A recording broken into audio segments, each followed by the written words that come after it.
यदि यह अध्यवसाय और बुद्धिमत्ता से अपने इस जीवन के इस मौके का लाभ उठा लेता है तो सफलता निश्चित है। मोह का क्या है, इस मानव जीवन में मनुष्य को मोक्ष की प्राप्ति कर लेना चाहिए। मोक्ष माने आत्मा और परमात्मा एक है ऐसा अनुभव करना।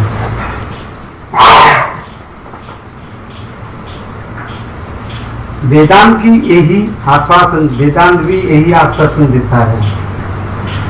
क्या आश्वासन देता है? जे इसी जीवन में ही परमात्मा की प्राप्ति करो, आत्मा का अनुभव करो।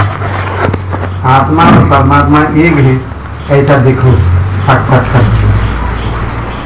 यह ऐसी पुकार है जो मानव से कह रही है, उठो उठो, जागो जागो, महापुरुष के पास जाओ और अपने आत्मज्ञान प्राप्त करो।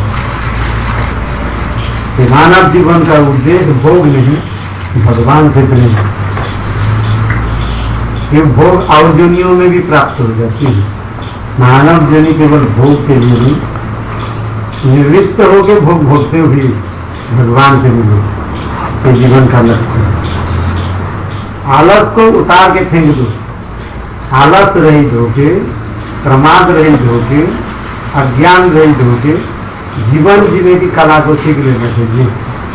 निर्मम जीवन, निरंकारी जीवन, दिव्य जीवन ऐसा अनुभव करो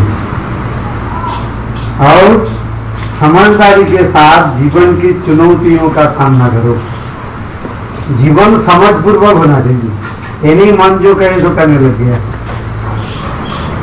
अर्थात भावावेग मय जीवन नहीं होना चाहिए, बहिर्मुखी जीवन नहीं होना चाहिए, मन के गुलाम नहीं होना चाहिए, इंद्रियों के दास नहीं होना चाहिए, माया के गुलाम न बने, इनके स्वामी बनो और सामना करो। क्योंकि जीवन में बड़े बड़े बाधा विघ्न आएंगे।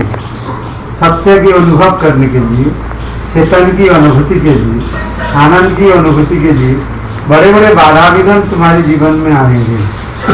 उसमें घबराना नहीं चाहिए, उनके साथ मुकाबला करो, इन चुनौतियों का सामना करो और अपने लक्ष्य में पहुंचो और शीघ्र ही लक्ष्य की पूर्ति की ओर बढ़ते रहो। रुकना नहीं, चलते जाओ। जब तक मंजिल नहीं आए तब बीच में कहीं विश्राम नहीं करना। आगे बढ़ो, आगे बढ़ो, आगे बढ़ो। चरई बेटी वेद कहता है, चरई बेटी, चरई बेटी, चरई बेटी, आगे चलो, आगे चलो, आगे चलो। लक्ष्य जो यहाँ और अभी बोलो। कहते लक्ष्य कहाँ है? बोले 11-9 अभी और यही। अभी से शुरू करो और यही। बोले परमात्मा जैसे सब जगह में है तो यहाँ भी हर समय है तो अभी भी। इसलिए निरुत्साह जीवन छोड़ो, उत्साह पूर्वक लक्ष्य की ओर बढ़ो और लक्ष्य को प्राप्त कर लो। तो मानव जीवन का लक्ष्य है मोक्ष, परमात्मा से मिलन। ये मानव जीवन का लक्ष्य, जीवन के दुर्लभ अनुग्रह। यहाँ तक अब तक बताया इतने चीज दुर्लभ है। अब इसी को संक्षेप में बताते हैं। अब तक बताया एक तो मनुष्य जोनि दुर्लभ है 84 लाख जोनियों में, उससे भी दुर्लभ है पुरुषत्व, पौरुष, पुरुषार्थ, उससे भी दुर्लभ है ब्राह्मणत्व, और उससे भी दुर्लभ बताया वेदों के मार्ग के अनुसार जीवन को बनाना, उससे भी दुर्लभ बताया विवेक, उससे भी दुर्लभ बताया विद्वता, उससे भी दुर्लभ बताया है अपने आत्मा का साक्षात्कार, उससे भी दुर्लभ बताया मोक्ष, और वो मोक्ष बताया सैकड़ों करोड़ों जन्मों के पुण्य कर्मों के बिना हो नहीं। सैकड़ों करोड़ों जन्म के पुण्य जब पकता है तभी मनुष्य परमात्मा से मिलता है। एक आध जन्म के कर्म से नहीं, एक आध जन्म के साधन से नहीं, बहुत जन्म लगे। इसलिए कहते हिम्मत मत हारियो, बहुत जन्म सुन के कहीं घबरा मत जाना। और सुन लो, ये जितने दुर्लभ वस्तु बताया उसको आप संक्षेप में बताते हैं कि 3 चीज दुर्लभ है। तो हो सके तुम इतने दुर्लभ सुन के घबरा जाओ, इसलिए उसको 3 शब्द में बताते हैं। दुर्लभम त्रयामि वैता देवानुग्रहे कृतम् मनुष्यत्वं मुमुक्षुत्वं महापुरुष संशयः। तीसरे नंबर दुर्लभम त्रयम इमे वैता देवानुग्रह हेतुकम् मनुष्यत्वं मुमुक्षुत्वं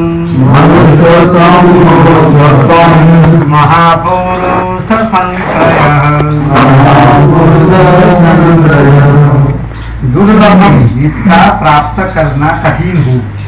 दुर्लभ का मतलब दुख पूर्वक जिसे लाभ दिया जाए, दुर्लभम अर्थात आसानी से मिलने वाला नहीं, आसान काम नहीं है, तो हरेक प्राप्त करना। दुर्लभ क्या है? परम एवं 3 चीज मानव जीवन में दुर्लभ है। 3 चीज में कौन सा है? मनुष्यत्व पहला। हर मनुष्य को मनुष्य शरीर तो मिल गया, वो हर मनुष्य में मानवता नहीं होती है। मनुष्यत्व का मतलब मनुष्य के अंदर विवेक होना चाहिए, उसके बुद्धि में। जिसके बुद्धि में विवेक हो, ये मानव का पहला लक्षण है। हमें पशु को मानव नहीं कह सकते, किसी पक्षी को मानव नहीं कह सकते, पेड़ पौधा को मानव नहीं कह सकते, पहाड़ पर्वत को मानव नहीं कह सकते। तो मानव का अर्थ क्या हुआ? मननशील। मननशील का अर्थ क्या है? जो मनन कर सके, विचार कर सके, ये सत्य क्या है, असत्य क्या है। सत्य का और असत्य का जो मनन करे वो मानव, इन दोनों को अलग अलग समझ ले। ब्रह्म क्या है और माया क्या है, इसको अलग अलग जो विचार कर सकते। परमात्मा क्या है और प्रकृति क्या है, इसका भली भांति जो विचार कर ले, उसको मानव से।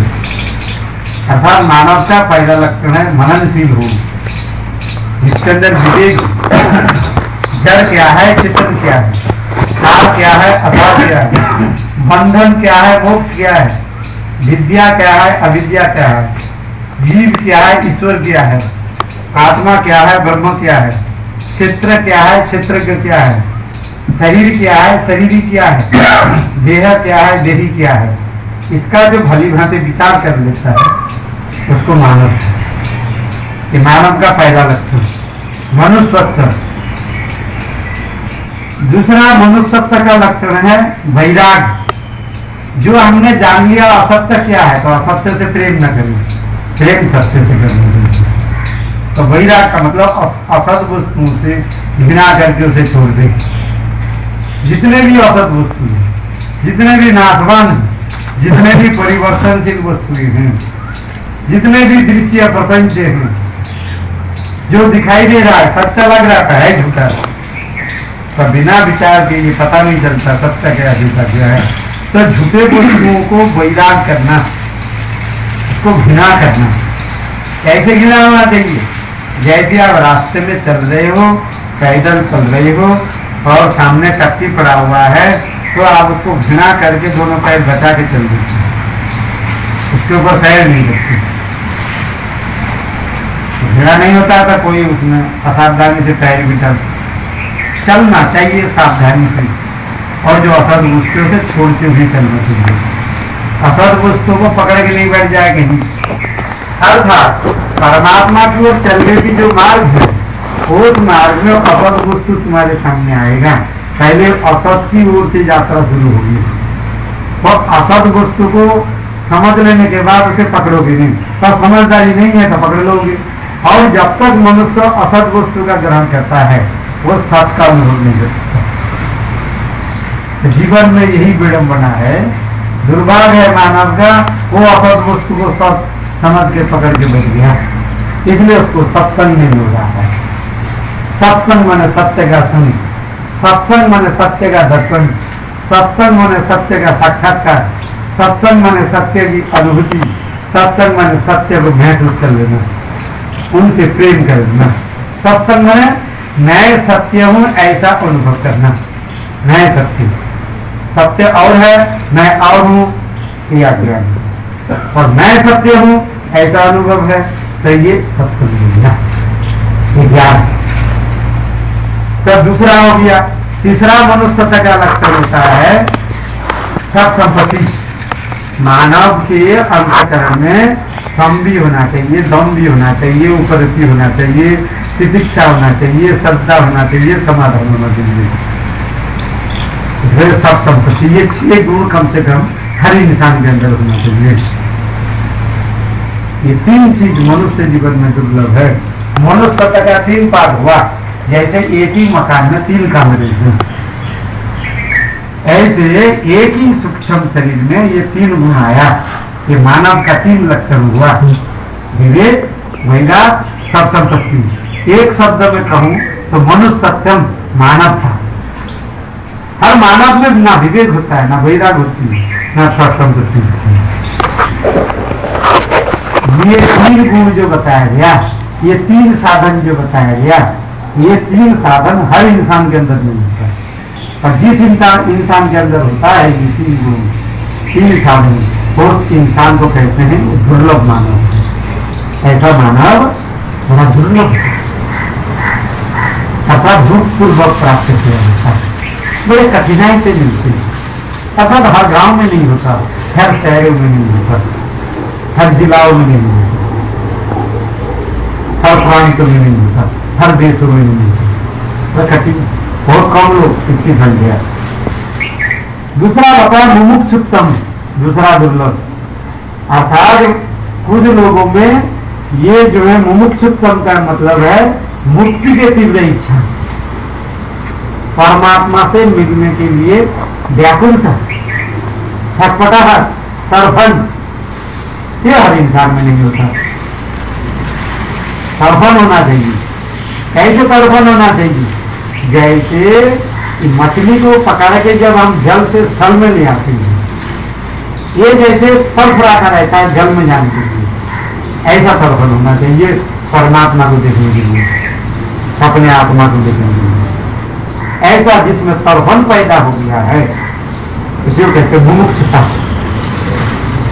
मुक्ति की तीव्र इच्छा, ब्रह्म दर्शन की तीव्र इच्छा, अद्वैत अनुभूति की तीव्र इच्छा, मोक्ष की तीव्र इच्छा, सच्चिदानंद एक अद्वितीय ब्रह्म में ठहरने की तीव्र इच्छा, इसका नाम है मुमुक्षुता, मुक्ति। ये मुक्ति बहुत विलक्षण है, ये मरने के बाद ये मुक्ति नहीं मिलती, ये जीते जी होती है। भक्त लोगों के मरने के बाद मुक्ति होती है, किसी को सालोक्य मुक्ति, किसी को सामीप्य मुक्ति, किसी को सायुज्य मुक्ति, किसी को सारूप्य मुक्ति, किसी को शास्त्रीय मुक्ति। ये भक्त लोगों की मुक्ति है, जो सगुण साकार भगवान की उपासना करता है, उनकी मुक्ति इन 5 में से एक होती है। और ये वेदांत की जो मुक्ति है, उपनिषदों की जो मुक्ति है, यह मुक्ति जीवन मुक्ति है, जीते जी मुक्ति, जिंदे हो और किसी लोग में जाने की जरूरत नहीं। और वो जो मुक्ति हुआ भक्त लोग, कोई गोलोक पहुंचता है, कोई वैकुंठ जाता है, कोई साकेत जाती है, कोई मणिपुर द्वीप जाती है, कोई कैलाश जाती है, कोई ब्रह्मलोक जाती है। इन लोग लोकांतर में जाके अपने इष्ट देव के पास रहना, वहां जाके भजन करना, अपने इष्ट देव की सेवा करना, ये मुक्ति के लिए वहां जाके भी भजन और सेवा करनी रहती है। और ये जो वेदांत की मुक्ति है, ये भगवान होने की साधना है।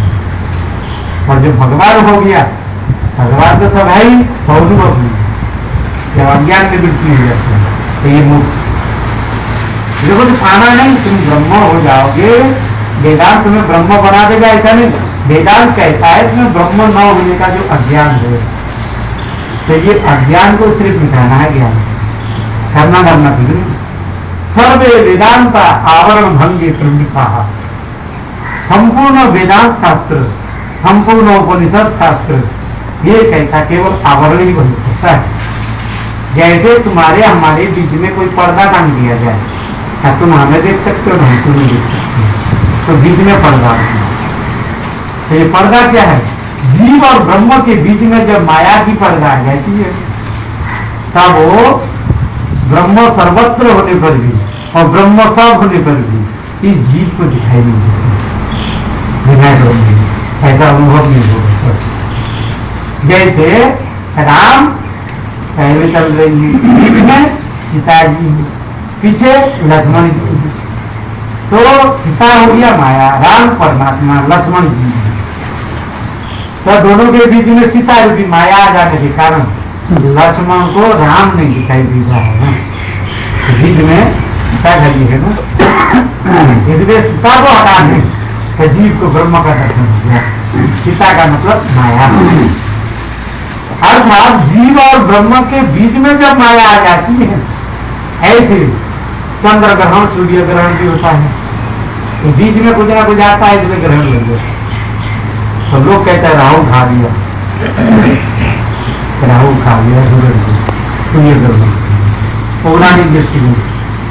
और जो साइंस का दृष्टिकोण है वो सूरज भी घूम रहे हैं, चंद्रमा भी घूम रही है, पृथ्वी भी घूम रही है, तो बीच में कोई आ जाता है, अर्थात सूरज और पृथ्वी के बीच में चंद्रमा आ गया तो ग्रहण हो जाएगा,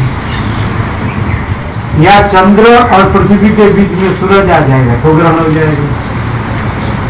अर्थात पृथ्वी के हर हिस्से के लोग उस समय सूरज और चंद्र को देख नहीं सकता, जो कहते ग्रहण। ऐसे जीव के सामने जब माया आ जाती है तो इस जीव को परमात्मा अपनी आत्मा नहीं दिखाई देता, इसलिए माया को हटाना बहुत जरूरी है। मानव जीवन के अंतिम जो साधना है वो माया को हटा देना है। तो माया को हटाने के साधन क्या है? ध्यान। वो कर्मों से नहीं हो सकता, कर्मों से माया को नहीं हटाया जा सकता, और भक्ति से भी माया को हटाया नहीं जा सकता। माया को हटाने के लिए एक ही साधन है, मुमुक्षुत्वम। एक पहला साधन बताया विवेक होना चाहिए, दूसरा बताया वैराग होना चाहिए, तीसरा बताया सप्तम शक्ति होना चाहिए, चौथा ये मुमुक्षुता। ये चार साधन मनुष्य जीवन में दुर्लभ है, हर एक मानव के अंदर होता नहीं, इसलिए वो माया में फंसे रहते हैं, मायातीत भगवान का दर्शन नहीं होता। और हमें ऐसे भगवान का दर्शन करना है जिस भगवान में माया ही न हो, और भक्त लोगों को जिस भगवान का दर्शन होता है माया वाला भगवान, तो उसको माया भी चाहिए ना, माया चाहिए। इसलिए भक्त लोग सगुण ब्रह्म की उपासना करते हैं, साकार भगवान की उपासना करते हैं, कोई ईश्वर की उपासना करते हैं, कोई हिरण्यगर्भ की उपासना करते हैं, कोई विराट की उपासना करते हैं, कोई राम की, कोई कृष्ण की, कोई शंकर की, कोई गणेश की, कोई हनुमान की, कोई सूर्य की उपासना, कोई देवी मैया की करती। इधर सगुण साकार भगवान, इसमें माया, माया के साथ भगवान। और ये वेदांत में जो भगवान चलेगा ये माया रहित भगवान, जिस भगवान को माया की भी जरूरत नहीं, वो माया को छोड़ के देते, ऐसा भगवान का वर्णन चल रहा है। ऐसा भगवान जो जिसको भगवान का नाम है निर्गुण भगवान, निराकार भगवान, सत्य भगवान, चैतन्य भगवान, आनंद भगवान, एक रूप भगवान, एक रस भगवान, समरस भगवान, निराकार भगवान, निर्विकार, निर्विशेष, निर्विकल्प, निरंजन, निष्प्रपंच, निरामय, निराभास, निरालंब, निर्धर्म, निरपेक्ष, निष्कल, निर्मल, निर्दोष, निर्द्वंद, निराधार, निरधिष्ठान, निराश्रय भगवान है। ऐसा भगवान को देखना, जो तुम्हारी आत्मा है उसी को परमात्मा की सबके अंदर वो आत्मा के रूप से विराजमान है। ये वेदांत का लक्ष्य है, ऐसे भगवान प्राप्त कर जाना और भगवान हो जाना एक ही बात थी। जैसे गंगा जब सागर में पहुंची तो गंगा भी सागर हो गई, ऐसे जब जीव माया को नष्ट कर देता है, ज्ञान से माया का नाश हो जाता है, तो वो अपने को अनुभव करता मैं भगवान। तो वेदांत भगवान होने की साधना है और भक्ति भगवान के दास होना है, भगवान के बेटा होना है। ऐसा कोई ना कोई वहां भेदभाव रहेगा और वेदांत सारे भेदभाव को नष्ट कर देगा। कोई भी वेदांत के जो भगवान है उसमें कोई भेदभाव नहीं, न हिंदू भी ब्रह्म मुस्लिम भी ब्रह्म, बौद्ध भी ब्रह्म, जैन भी ब्रह्म, यहूदी भी ब्रह्म, पारसी भी ब्रह्म, सिख भी ब्रह्म, पुरुष भी ब्रह्म, स्त्री भी ब्रह्म, भारतीय भी ब्रह्म, अमेरिकन भी ब्रह्म, सब परमात्मा। ऐसा लोग। तीसरा चीज दुर्लभता महापुरुष संश्रय। बहुत लोगों को विवेक तो मिला, किसी को वैराग भी मिला, सत्संपत्ति भी मिल गई और जो है उसको मुमुक्षुता भी प्राप्त हुई, परंतु महापुरुष नहीं मिला। बोले तो भी नहीं होगा, परमात्मा नहीं मिलेगा। गुरु बिना भवानी भीतर ही न कोई, गुरु बिना भवानी भीतर न कोई, जो विरंची शंकर सम होई, जो विरंच शंकर सम होई। गुरु गोविंद दोनों खड़े, गुरु गोविंद दोनों खड़े, साथे लागू पाए, बलिहारी गुरुदेव आपकी, बलिहारी गुरुदेव आपकी, गोविंदे दियो बताए, गोविंदे दियो दिखाए, गोविंदे दियो मिलाए। तीन लोक 14 भुवन में, गुरु से बड़ा न कोई, करता भी न कर सके, गुरु करे तब हो। संसार में 3 करता है, एक सृष्टि करता, एक पालन करता, एक संहार करता है। ये तीनों कर्ता सबके हृदय में बैठे हुए हैं, ब्रह्मा विष्णु है। फिर भी ये किसी के कल्याण नहीं कर सकता, किसी को मोक्ष नहीं दे सकता। गुरु करे तब होई। जब गुरु किसी के ऊपर प्रसन्न होता है तब जाके उसे मोक्ष होता है। अर्थात गुरु जब प्रसन्न हो जाते तब ज्ञान देते हैं और ज्ञान से ही मोक्ष होता है। अज्ञान जब तक है तब तक मोक्ष हो नहीं। अज्ञान माने कारण शरीर।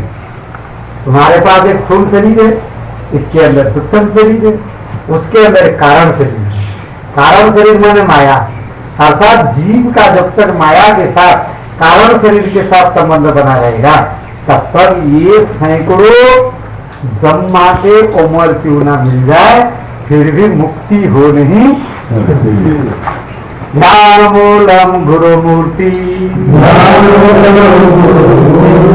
पूजा मूलम गुरु पदम, मंत्र मूलम गुरुर्वाक्यम, मोक्ष मूलम गुरु कृपा। विश्व में जितने भी प्रकार के ध्यान चल रहा है उसमें गुरु मूर्ति का ध्यान सब ध्यानों का मूल है। अर्थात गुरु का ध्यान करने से सब देवी देवता की ध्यान हो गया, अलग अलग करने की जरूरत है। जैसे मूल में हम जब पानी देते हैं पेड़ के तो पूरे पेड़ में पानी पहुंच जाता है। शाखा, प्रशाखा, कुपशाखा, पत्ता, फूल, फल सब में पहुंच जाते हैं। अलग अलग जगह में जल देने की जरूरत नहीं, मूल में पानी पहुंच गया तो पूरे पेड़ों में पानी पहुंच गया। ऐसे गुरु का ध्यान हो गया तो सबका ध्यान। पूजा मूलम गुरु पदम, किसने गुरु के चरण की पूजा कर लिया तो सबकी पूजा हो गई। 33 करोड़ देवता की पूजा।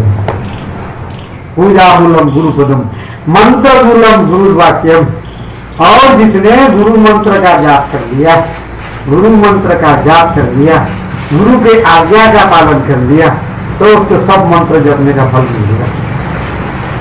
जो गुरु के आज्ञा का पालन कर लिया उसके सब मंत्र के रहस्य उसके सामने उद्घाटित हो जाए। और मोक्ष मूलम गुरु कृपा, और जिसने गुरु को प्रसन्न कर दिया मोक्ष उसके बुद्धि में होता है। इसलिए गुरुदेव को प्रसन्न कर देना चाहिए। मानव जीवन का अंतिम दुर्लभ वस्तु महापुरुष संश्रय, सदगुरु का सान्निध्य। श्रोत्रिय, सदगुरु का लक्षण श्रोत्रिय और ब्रह्मनिष्ठ, जो ब्रह्म में जिसकी निष्ठा हो और उपनिषदों का जिसे ज्ञान हो, वेदों के तात्पर्य का जिसे अनुभव हो, उसे कहते हैं श्रोत्रिय और ब्रह्मनिष्ठ। वेदों में बताया गुरु के 2 ही लक्षण है, श्रोत्रिय और ब्रह्मनिष्ठ। और इसमें गीता ने बताया इसी बात को दूसरे शब्द में बताया, बात एक ही है, केवल शब्द बदलते हैं भगवान कृष्ण। भगवान कृष्ण कहते हैं गुरु कैसे होना चाहिए, ज्ञानी न तत्वदर्शी न तद विधि प्रणिपातेन परिप्रश्नेन सेवया उपदिच्छन्ति ते ज्ञानम् ज्ञानिनः तत्त्वदर्शिनः। हे अर्जुन, तत्वदर्शी ज्ञानी के पास जा। तत्वदर्शी, तत्व कहते हैं परमात्मा का नाम, तत्व अर्थात परमात्मा ही एक तत्व है। तत्व मैंने पदार्थ, तत्व मैंने वस्तु, परमात्मा ही एक वस्तु है, बाकी सब वस्तु। तो जो वस्तु है वो लोगों को दिखाई नहीं दे रहा है, और जो अवस्तु है वो वस्तु लग रहा है। ये अभिमानी अर्थात जो सत्य है उसका लोगों को अनुभव नहीं है, और जो असत्य है वो सत्य लग रहा है। यही विडंबना, यही मनुष्य का दुर्भाग्य। जो असत्य हो तो सत्य समझ के बैठ गया, इसलिए वो सत्य की खोज में नहीं लग रहा है। और मानव जो भी जो मिला था सत्य की खोज के लिए, सत्य की रिसर्च करने के लिए, सत्य के चिंतन के लिए, सत्य के विचार के लिए, सत्कर्म करने के लिए, सत्य से मिलने के लिए, सत्य में ठहरने के लिए जीवन मिला था। तो लोग भूल गया, पर ये बिना गुरु के नहीं हो सकते। और ये गुरु भी कई प्रकार के होते हैं, एक शिक्षा गुरु, एक शिक्षा गुरु, एक सदगुरु, एक आदि गुरु। माता पिता को आदि गुरु कहते हैं, स्कूलों में जो पढ़ाते हैं वो भी टीचर है, शिक्षक है, वो भी गुरु है। और जहां से कुछ अच्छी शिक्षा मिलती है, गुण मिलती है, वो भी गुरु होता है, पर सदगुरु निराश है। यहाँ जिस गुरु की चर्चा चल रही है वो मानव जीवन के अंतिम गुरु है, उसे सदगुरु कहते हैं, सिद्ध गुरु कहते हैं, आनंद गुरु कहते हैं, अद्वैत गुरु कहते हैं, ज्ञानी गुरु कहते हैं, योगी गुरु कहते हैं, भक्त गुरु कहते हैं, धर्म गुरु कहते हैं। वो ऑलराउंडर होता है, अर्थात वो जीव को ब्रह्म बना देते, उसमें सामर्थ्य है। जीव को ब्रह्म बनाने की उसमें सामर्थ्य है। तो कुछ लोग डरते हैं, वो कहता है कि भेड़ बकरी नहीं बना दे बंगाल के लोग, तो भेड़ बकरी नहीं बनाते, वो ब्रह्म बना देते। तो जीव को ब्रह्म जो बना दे उसको सदगुरु कहते हैं, उसको तत्वदर्शी कहते हैं, उसको ज्ञानी कहते हैं। ज्ञानी और तत्वदर्शी मंत्र क्या? ज्ञानी का मतलब जिसको उपनिषदों का ज्ञान है, वेदों के तात्पर्य का ज्ञान है, वेद के मर्मार्थ का ज्ञान है, वेदों के जो निष्कर्ष है, जो सार भाग है, उसको जो निकाल दिया है उसे भी जानता है, उसके ज्ञानी, शास्त्र ज्ञानी है। और तत्वदर्शी ब्रह्म ज्ञानी है। ब्रह्म तत्व को जिसने दर्शन कर लिया उसको तत्वदर्शी कहते हैं, उसको ब्रह्मनिष्ठ कहते हैं। ब्रह्म में जिसकी निष्ठा होगी, अर्थात परमात्मा में जिसकी स्थिति होगी, और श्रोत्रिय मैंने श्रुति के तात्पर्य को जानने वाला श्रोत्रिय। उपनिषदों का एक नाम है श्रुति, क्योंकि पहले जमाना में किताब नहीं था, सुन सुन के याद रखने पड़ते। अर्थात महापुरुष अपने जीवन के अनुभव बताते, पर चेला लोगों को उसकी याद रखने पड़ते, इसलिए उपनिषदों का नाम। अब तो किताब बन गया, तुम किताब पढ़ सकते थे, पहले किताबों की व्यवस्था नहीं थी, इसलिए सुन सुन के याद रखना पड़ता है। इसलिए उपनिषदों का एक नाम है श्रुति, और ऋषियों के ग्रंथ का नाम है स्मृति। गीता स्मृति ग्रंथ है, 28 स्मृतियों में से गीता अंतिम स्मृति है, श्रेष्ठ स्मृति है। ये भी भगवत वचन है। बाकी जितने भी स्मृति शास्त्र आते हैं वो सब ऋषियों के लिखा हुआ है। गीता भी ऋषि के लिखा हुआ है। कौन ऋषि के हैं? कृष्ण ऋषि नहीं, वेद व्यास जी के महाभारत से निकला गीता। वेद व्यास जी के जो महाभारत ग्रंथ रचना है उसमें से गीता है। गीता कृष्ण और अर्जुन के संग्राम है, तो लिखा था वेद व्यास जी। वेद व्यास जी ने उसको लिखा, इन दोनों में जो बातचीत हुई उसको लिखा। समाज में बैठ के तो बात तो बहुत पहले हो चुका है, वो फिर इतिहास में कहीं खो गया था। तो वेद व्यास जी समाधि में बैठ के जैसे जैसे बातचीत हुआ देखा वो भूल गया। तो महाभारत के युद्ध के वेद व्यास जी के घर की घटना है, उनके संबंधियों की घटना। को माध्यम बना के उन्होंने धर्मों को भी खोला, भक्ति को भी खोला, ज्ञान को भी खोला, योग को भी खोल दिया। अर्थात महाभारत एक ऐसा ग्रंथ है जिसमें धर्म, अर्थ, काम, मोक्ष चारों पुरुषार्थ के बारे में बताया गया। चारों पुरुषार्थ की सिद्धि महाभारत की हुई है। विवेक चूड़ामणि उसमें माखन है। सारे उपनिषदों के सार, ज्ञान कांड के सार, एक स्वाद उपनिषदों के सार है यह विवेक चूड़ामणि। विवेक एक चूड़ा के समान है, उसमें ये मणि के समान चमक रहा है। अर्थात सारे वेदांत ग्रंथों में ये मुकुट मणि है। जैसे मुकुट में मणि ज्यादा झिलमिलाता रहता है, ज्यादा चमकदार है, ऐसे सब ग्रंथों में चमक रहा है ज्यादा विवेक चूड़ामणि। विचार करने वाले जितने ग्रंथ है उसमें विवेक चूड़ामणि सर्वोत्तम है, सर्वश्रेष्ठ हैं, सर्वोत्कृष्ट हैं, सर्वोपरि हैं, सर्वोपरि। तो यहाँ 3 चीज दुर्लभ बताया गया। एक मनुष्य सत्यम, मनुष्य सत्यम का मतलब हुआ विवेक, वैराग और सत्संपत्ति। और मुमुक्षुता का अर्थ हुआ दूसरी दुर्लभ मुक्ति के तीव्र इच्छा, मुक्ति के लिए व्याकुलता, मुक्ति के लिए छटपटाहट, मुक्ति के लिए सधन। और तीसरा महापुरुष संश्रय, महापुरुष के सान्निध्य करना। क्योंकि जीव जब महापुरुष के सान्निध्य छोड़ देता है तो विषयी जीवों के सान्निध्य करता है, पापी लोगों के सान्निध्य करता है, और पापी लोगों के संग करने से पाप बढ़ता है, और भोगी के संग करने से भोग वासना प्रबल होती है। इसलिए जैसा संग वैसा रंग। इसलिए सत्संग ही करना चाहिए, महापुरुष के संग करना चाहिए। क्योंकि जीव जब महापुरुष के संग करता है तो महापुरुष हो जाता है, और असत के संग करता है तो असत हो जाता है। अब रहा मर्जी तुम्हारी, तुम्हें असत होना है कि सत होना है। तब तक तुम हो तो जो अनुभव कर लेना जरूरी है। मनुष्य मुक्ति के लिए उत्कट अभिलाषा। यहाँ मुमुक्षुता का अर्थ क्या? मुक्ति के उत्कट अभिलाषा। अभिलाषा मानी उत्कट माने तीव्र। हमने दूसरे शब्द में बताया, बात एक ही है, शब्द बदल गया। जैसे पानी को कोई वाटर कहता है, कोई जल कहता है, कोई गाड़ी कहता है, कोई उदक कहता है, कोई एक्वा कहता है वस्तु एक ही, पीने से प्यास नहीं। और किसी महात्मा का आश्रय प्राप्त हो जाए तो तीनों चीज होना बहुत जरूरी है। अर्थात एक शब्द एक लाइन में मैं कहना चाहूं तो इसको ऐसा ही कहूंगा, मनुष्य को 4 साधन से संपन्न होगी महापुरुष के पास जाना, फिर जाके पूछना चाहिए ये भगवान क्या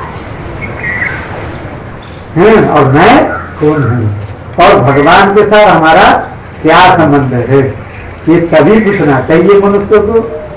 कब? जब ये 4 साधन से संपन्न हो जाए। क्यों? यदि 4 साधन मनुष्य के पास नहीं होगा तो वो परमात्मा क्या है कोई बताता भी रहे तो समझ में नहीं आएगी। कैसे? जैसे 10 साल के लड़कों को कितने भी समझाया जाए ये पति पत्नी का सुख कैसा होता है तो समझ में नहीं आता। ऐसा परमात्मा के बारे में हम रात दिन कहते रहे, निर्गुण निराकार भगवान के बारे में, परंतु विषयी जीवों को समझ में आने वाला नहीं, पापी लोगों को समझ में आने वाला नहीं। इसलिए योग्य होना पड़ेगा परमात्मा को देखने के लिए। परमात्मा से प्रेम करने के लिए मनुष्य के अंदर योग्यता होना चाहिए, सद्गुणों का विकास होना चाहिए। सद्गुण तो बहुत होते हैं, परंतु यहाँ 9 गुण बता दिया, विवेक, वैराग, सम, दम, सुप्रति, शिक्षा, श्रद्धा, समाधान, मुमुक्षुता। ये 9 गुण हर इंसान के मन में होना चाहिए।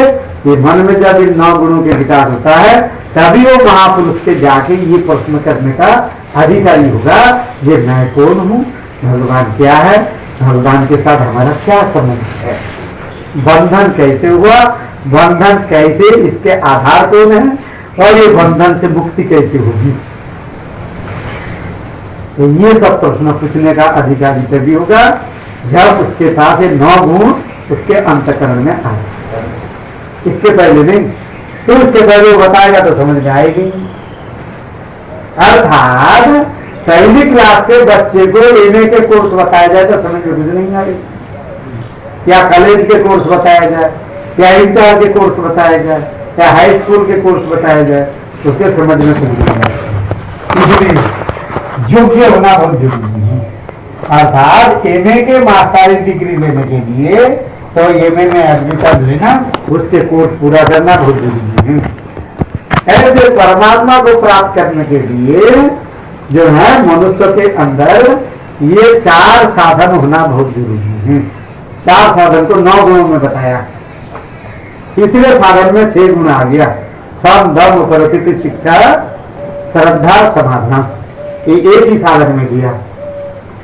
अर्थात शिष्य यही है, ज्ञान किसको होगा परमात्मा का, जो शिष्य होगा। शिष्य किसे बताया जाता है, जो 4 साधन से संपन्न है, वो शिष्य। मंत्र लेने से भक्त होता है और ज्ञान लेने से शिष्य होता है। जो गुरु से ज्ञान प्राप्त करते हैं वो शिष्य है, और जो गुरु से मंत्र लेके भजन करता है वह भी भक्त है। तो भक्त में और शिष्य में जो अंतर है वो थोड़ा समझ लेना चाहिए। ये हमने अंतर जो बताया ये व्यवहार दृष्टि से है, और तत्व दृष्टि से तो सब एक ही होता है। भक्त भी ब्रह्म और शिष्य भी ब्रह्म और गुरु भी ब्रह्म, एक ब्रह्म द्वितीय नाम, ये तत्व दृष्टि ब्रह्म। और जहां पे ये दिखाई देते हैं तो समझना चाहिए यह केवल ईश्वर की कृपा के कारण है। ईश्वर कृपा, तो ईश्वर कृपा का लोग ये समझते हैं तो हमारी क्या गलती है, भगवान कृपा ही नहीं कर रही है इसलिए तो हमें महापुरुष नहीं मिलती है। कुछ लोग ऐसा भी कह देते हैं। दिन सत्संग विवेक न होई, दिन सत्संग विवेक न होई, राम कृपा बिनु सुलभ न सोई,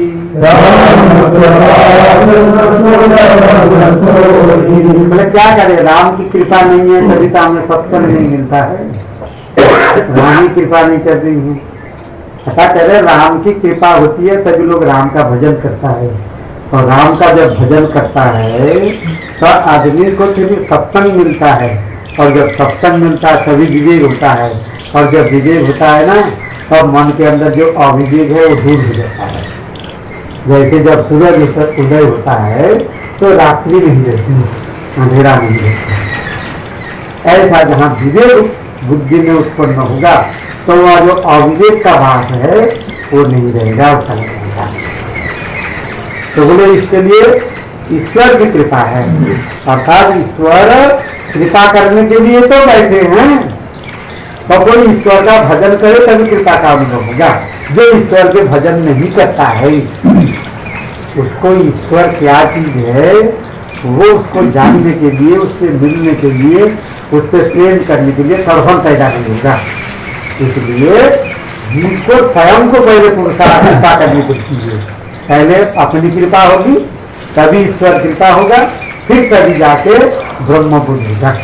इसलिए पहले अपनी कृपा भी जरूरी है, नहीं तो ईश्वर ऐसा कृपा नहीं करते हैं जो आदमी आलसी हो, पुरुषार्थी न हो, प्रमादी हो, दीर्घसूत्री हो, उसके ऊपर ईश्वर ये नहीं कहता ले तेरे को शक्तिपात कर दिया तेरे को ज्ञान हो जाएगा।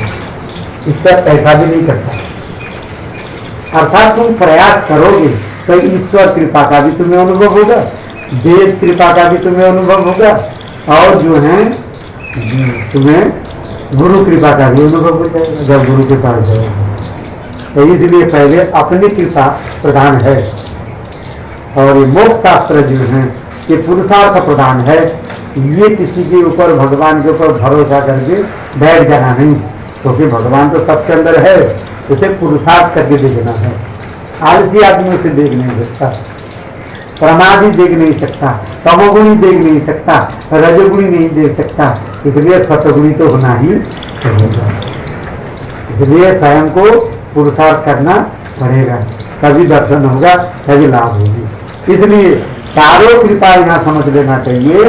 पहले अपनी कृपा, फिर ईश्वर कृपा का अनुभव करो, फिर देश कृपा का अनुभव करो, फिर गुरु कृपा से पूरा फायदा जीवन को पूर्णता के सागर में डुबकी लगा के अनुभव करो, तुम सर्वत्र परिपूर्ण हो। पिछले श्लोक में ये बताएगा कि मनुष्य जन्म कितना दुर्लभ है और आंतरिक विकास के लिए हमने कौन कौन सी अर्हताएं होनी चाहिए, ये हमने पिछले श्लोक में बताया। अर्हताएं मैंने योग्यताएं। अध्यात्म विद्या लाभ लेने हेतु किसी महापुरुष, क्षत्रिय, ब्रह्मनिष्ठ या हमने पहले बताया सप्तदर्शी ज्ञानी होना चाहिए। कौन से गुण होना चाहिए इसमें बल दिया गया। आचार्य शंकर कहते हैं कि मनुष्य योनि में जन्म लेना ईश्वरीय अनुग्रह ही हो सकता है। ईश्वरीय अनुग्रह की ओर संकेत करती है, इशारा करती है, ईश्वरीय संकेत। इसके बाद अपनी विवेक बुद्धि से ये समझ लेना चाहिए सांसारिक उपलब्धियां निरर्थक हैं। अर्थात शब्द का जो अनुभव है, स्पर्श का जो अनुभव है, रूपों का जो अनुभव है और रसों का जो अनुभव है, जो गंधों का अनुभव है, इससे जब तक वैराग नहीं होगा तब तक आत्मा की खोज, परमात्मा की खोज किसी मनुष्य जीवन में उत्पन्न नहीं होता। अर्थात ये बात हुआ जब तक मनुष्य विषय वासनाओं में फंसा हुआ है, अर्थात विषय रस में ही डूबा हुआ है, तब तक वो ब्रह्म रस के लिए जतन नहीं करेगा। इसलिए विषयों से वैरागवान पुरुष ही इस मार्ग पर चलता। अभी जिसको विषयों में राग है तो इस मार्ग पर नहीं चलेगा। इसलिए ये वैराग भी होना एक मानवता का लक्ष्य है। आत्म उद्धार के उदात्त पथ पर प्रवृत्त होना सचमुच और भी कठिन है। कुछ लोग भगवान के सगुण साकार भगवान की उपासना में लग गया, ये उससे भी बारीक मार्ग है जो भगवान के वास्तविक स्वरूप में स्थिति, ये सबसे ज्यादा दुर्लभ है। ऐसे की संख्या संसार में बहुत कम होती है, इसलिए दुर्लभ होता है।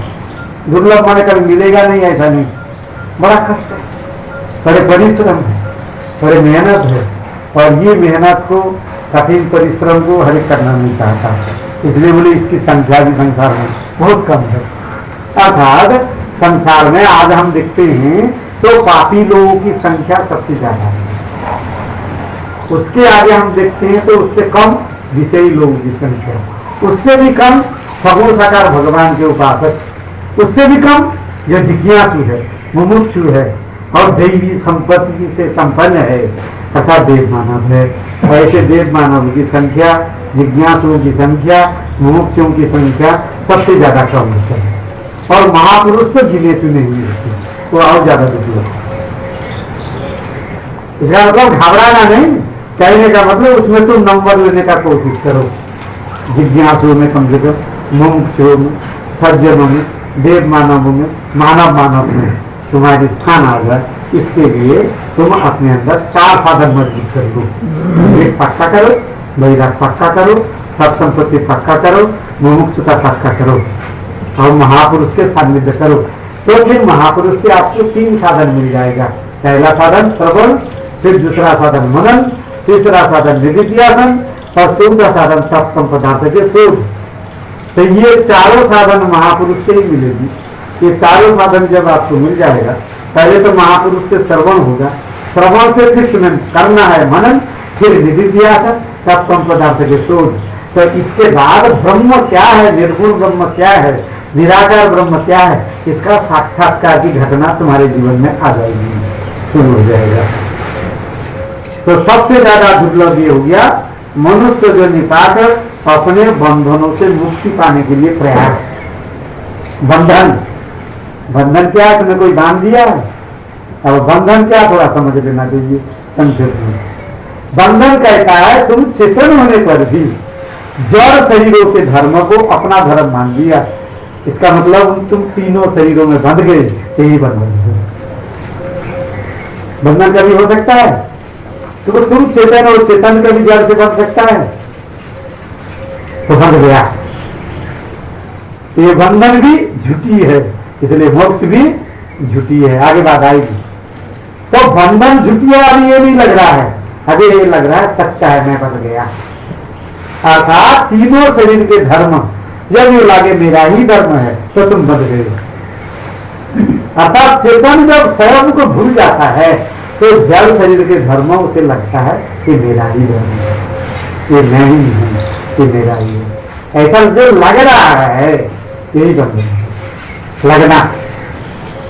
हालांकि ये है नहीं, ज्ञान की दृष्टि से देखोगे तो बंधन नहीं, तो अज्ञान की दृष्टि से देखोगे तो बिल्कुल लगागा बड़े जबरदस्ती बांधा हुआ है, जबरदस्ती बंधी हुई है। अर्थात यदि तुम तीनों शरीर के ऊपर नहीं उठ पा रहे हो तो ये समझ लेना चाहिए तुम तीनों शरीरों में बैठे हो, और जब तीनों शरीरों में तुम बैठे हो तो समझ लो उसमें बच गए हो, कभी तो छोड़ नहीं पा रहे हो, ये समझ लेना चाहिए। चेतन में भूल होती है फिर? हाँ, चेतन को भी भूल हो जाता, हुआ कि नहीं? देखो हो गया। हम जब तुम ये देखो तुम जड़ हो कि चेतन हो? नहीं, हम चेतन है, लेकिन हमने जरा पकड़ा रखा हो तो हमें भूल हुई। तो फिर चेतन हो कहाँ तुम? अभी तुम चेतन होने पर भी चेतन में बैठे नहीं हो, चेतन में बैठे हो तो ये बंधन दिखाई नहीं देगा। जैसे कोई आदमी प्रकाश में बैठ गया और कह रहा है अंधेरा भी दिख रहा है, तो ये समझ लेना चाहिए या तो वो प्रकाश में नहीं बैठा है, झूठ बोल रहे हैं। तो ये तुम अभी सुन रखे होंगे तुम चेतन हो, परंतु जो चेतन है उसमें अभी तुम बैठेंगे। चेतन स्वयं को भूल के जड़ के धर्म को अपना धर्म मानते हैं। जब तुम्हें ये बोध हो जाएगा मैं चेतन हूं, उसमें जड़ता दिखाई नहीं देगा, वहां तीनों शरीर दिखाई नहीं, तो बात ही खत्म हो जाएगी, प्रश्न ही नहीं उठेगा। ये जो प्रश्न उठा मैं चेतन होने पर भी चेतन क्या जड़ को भूल जाता है? ये चेतन को भूल जाता है और जड़ को अपना धर्म मान लेता है। ये जो प्रश्न उठा इसका मतलब ये अज्ञान से ही उठ रहा है, मैं अपने चेतन स्वरूप को नहीं देख पा रहा हूं, इसलिए प्रश्न बन गया ये चेतन कैसे भूल गया और कैसे जड़ बन गया। मना ही नहीं करेगी, जब तुम चेतन को देख लोगे तो प्रश्न उठना ही बंद हो जाएगा कि हम कैसे बन गए। तो अब तुम जहां बैठे हो वहां ये प्रश्न उठना स्वाभाविक है, ये हम चेतन हैं तो हम कैसे जड़ के धर्म को अपना धर्म मान रहे। अरे देखने जाओगे तो रहेगा नहीं डरता, तो तुम देखते ठीक ढंग से देख नहीं पाते हो, इसलिए लग रहा है बिल्कुल मैं जड़ हूं। जब तुम चेतन को देख लोगे जो जड़ को जानता है, जड़ के धर्म को, तो फिर ये बंधन रहेगा ही। अर्थात ये बंधन अज्ञान का कार्य है, आत्मविस्मृति का कार्य है, आत्मविच्युति का कार्य है। जब हम अपने स्वरूप से गिर जाते हैं तब ये बंधन होता है, और ये बंधन चेतन को नहीं हुआ। मैं ये कहूंगा चेतन शब्द ही यदि तुम्हें रखना है तो ये कहोगे विशेष चेतन को हुआ, सामान्य चेतन को बंधन नहीं हुआ। तो चेतन भी दो ही है, एक सामान्य चेतन है, एक विशेष चेतन है। बंधन हमेशा विशेष को होता है, और विशेष चेतन भी दो है, जीव और ईश्वर। ईश्वर को कभी भी बेहोशी होता ही नहीं, तो ये जीव को बेहोशी होता है। तो विशेष चेतन भी दो हो गया, यानी बारीक प्रश्न में आ गया। क्या चेतन को तुमने ये पूछा था, ये चेतन को क्या कभी बंधन हो सकता है? सामान्य चेतन को कभी बंधन हो नहीं सकता, और विशेष चेतन को बंधन होता है। फिर भी मैं बात बदल रहा हूं कि विशेष चेतन भी दो होता है, एक जीव विशेष चेतन में है, ईश्वर भी विशेष चेतन है। तो ईश्वर रूपी जो विशेष चेतन है उसको अज्ञान होता ही नहीं, बंधन इसलिए होता नहीं। और जो जीव रूपी विशेष चेतन है तो उसको बंधन होता है, इसलिए उसके बंधन से निवृत्ति के लिए उपाय भी होता है। डॉक्टर बंधन घर में नहीं है, मतलब बंधन हुआ भी नहीं है, बंधन तो है ही। इसको हुआ वो भी ईश्वर भी विशेष चेतन को नहीं, जीव रूप जो विशेष ईश्वर की तो बात ही मत करो, वो भी विशेष चेतन है। जीव को बंधन है, जीव का अस्तित्व बंधन है, बंधन हटा लो तो जीव ही नहीं है। बंधन और जीव एक ही, जीव और बंधन की बात ईश्वर की बात है, अभी यहाँ चेतन की बात हो रही है। खाली चेतन को कोई बंधन को बंधन है ही नहीं। बंधन की जितनी बांधने वाली चीजें हैं चेतन के बाद वो है ही नहीं, दिखता है। जब चेतन की बात करो, तुम चेतन की बात करो तो वो चीजें जो बंधन बांध रही है वही नहीं है, तो चेतन के पास बांधेगा तो फिर चेतन से नीचे जो जीव है, जो गुरु जी बता रहे हैं विशेष चेतन है, और विशेष चेतन। वो विशेष चेतन न होते हुए भी प्रतिपादित हो गया है कि ये मैं हूं, जबकि वो है ही नहीं। यदि वहां से चेतन में पहुंचोगे तो वो भी नहीं है, लेकिन चेतन से नीचे आओगे तो एक अहम का, जैसे जीव चेतन, विशेष चेतन कह लो, जीव कह लो, उसका प्रतिपादन हो गया है कि वो है, जबकि है कुछ नहीं, वास्तव में नहीं है, वास्तव में है ही नहीं, अज्ञान में है जी। अज्ञान होने की वजह से वो लगता है कि मैं हूं का मतलब जीव हूं, विशेष चेतन हूं, बंधन है, अन्यथा कहीं कुछ है ही नहीं, चेतन के पास तो कहीं कुछ है ही नहीं। रास्ता में गंदगी पड़ी है तो हम जा रहे हैं, हाँ, तो हमें पता होगा कि गंदगी पड़ी, फिर क्या रखेगा? नहीं, आप जा रहे हो कि रास्ता में गंदगी पड़ी है और आप पैर नहीं रखोगे, ठीक है, लेकिन जो चेतन में स्थित है उसके लिए गंदगी और बिना गंदगी कोई अंतर नहीं, जाते कोई फर्क नहीं पड़ता कि वो मतलब कि कहाँ जा रहा है। यदि कोई आदमी, मतलब कोई संत पुरुष चेतन में स्थित है, शुद्ध चेतन में स्थित है, उसे कट्टी भी खिला दो कोई फर्क नहीं पड़ता उसको। यदि वो शुद्ध चेतन में स्थित है तो वो खिलाने वाले आप हो, लेकिन उसको कोई फर्क नहीं पड़ता कि क्या खाया, क्यों? क्योंकि उसके लिए तो सब चीज एक ही है, और वैसे तो है ही नहीं कहीं कुछ, लेकिन फिर भी ये तो मान के चलो तो सब एक ही है। ये तो हम देख रहे हैं नीचे से, जितने हम निकट हैं उसी हिसाब से नीचे से देखेंगे तो वही तो बंधन है। जब हमने वो हटा दिया तो फिर काम खत्म कर सकते हैं।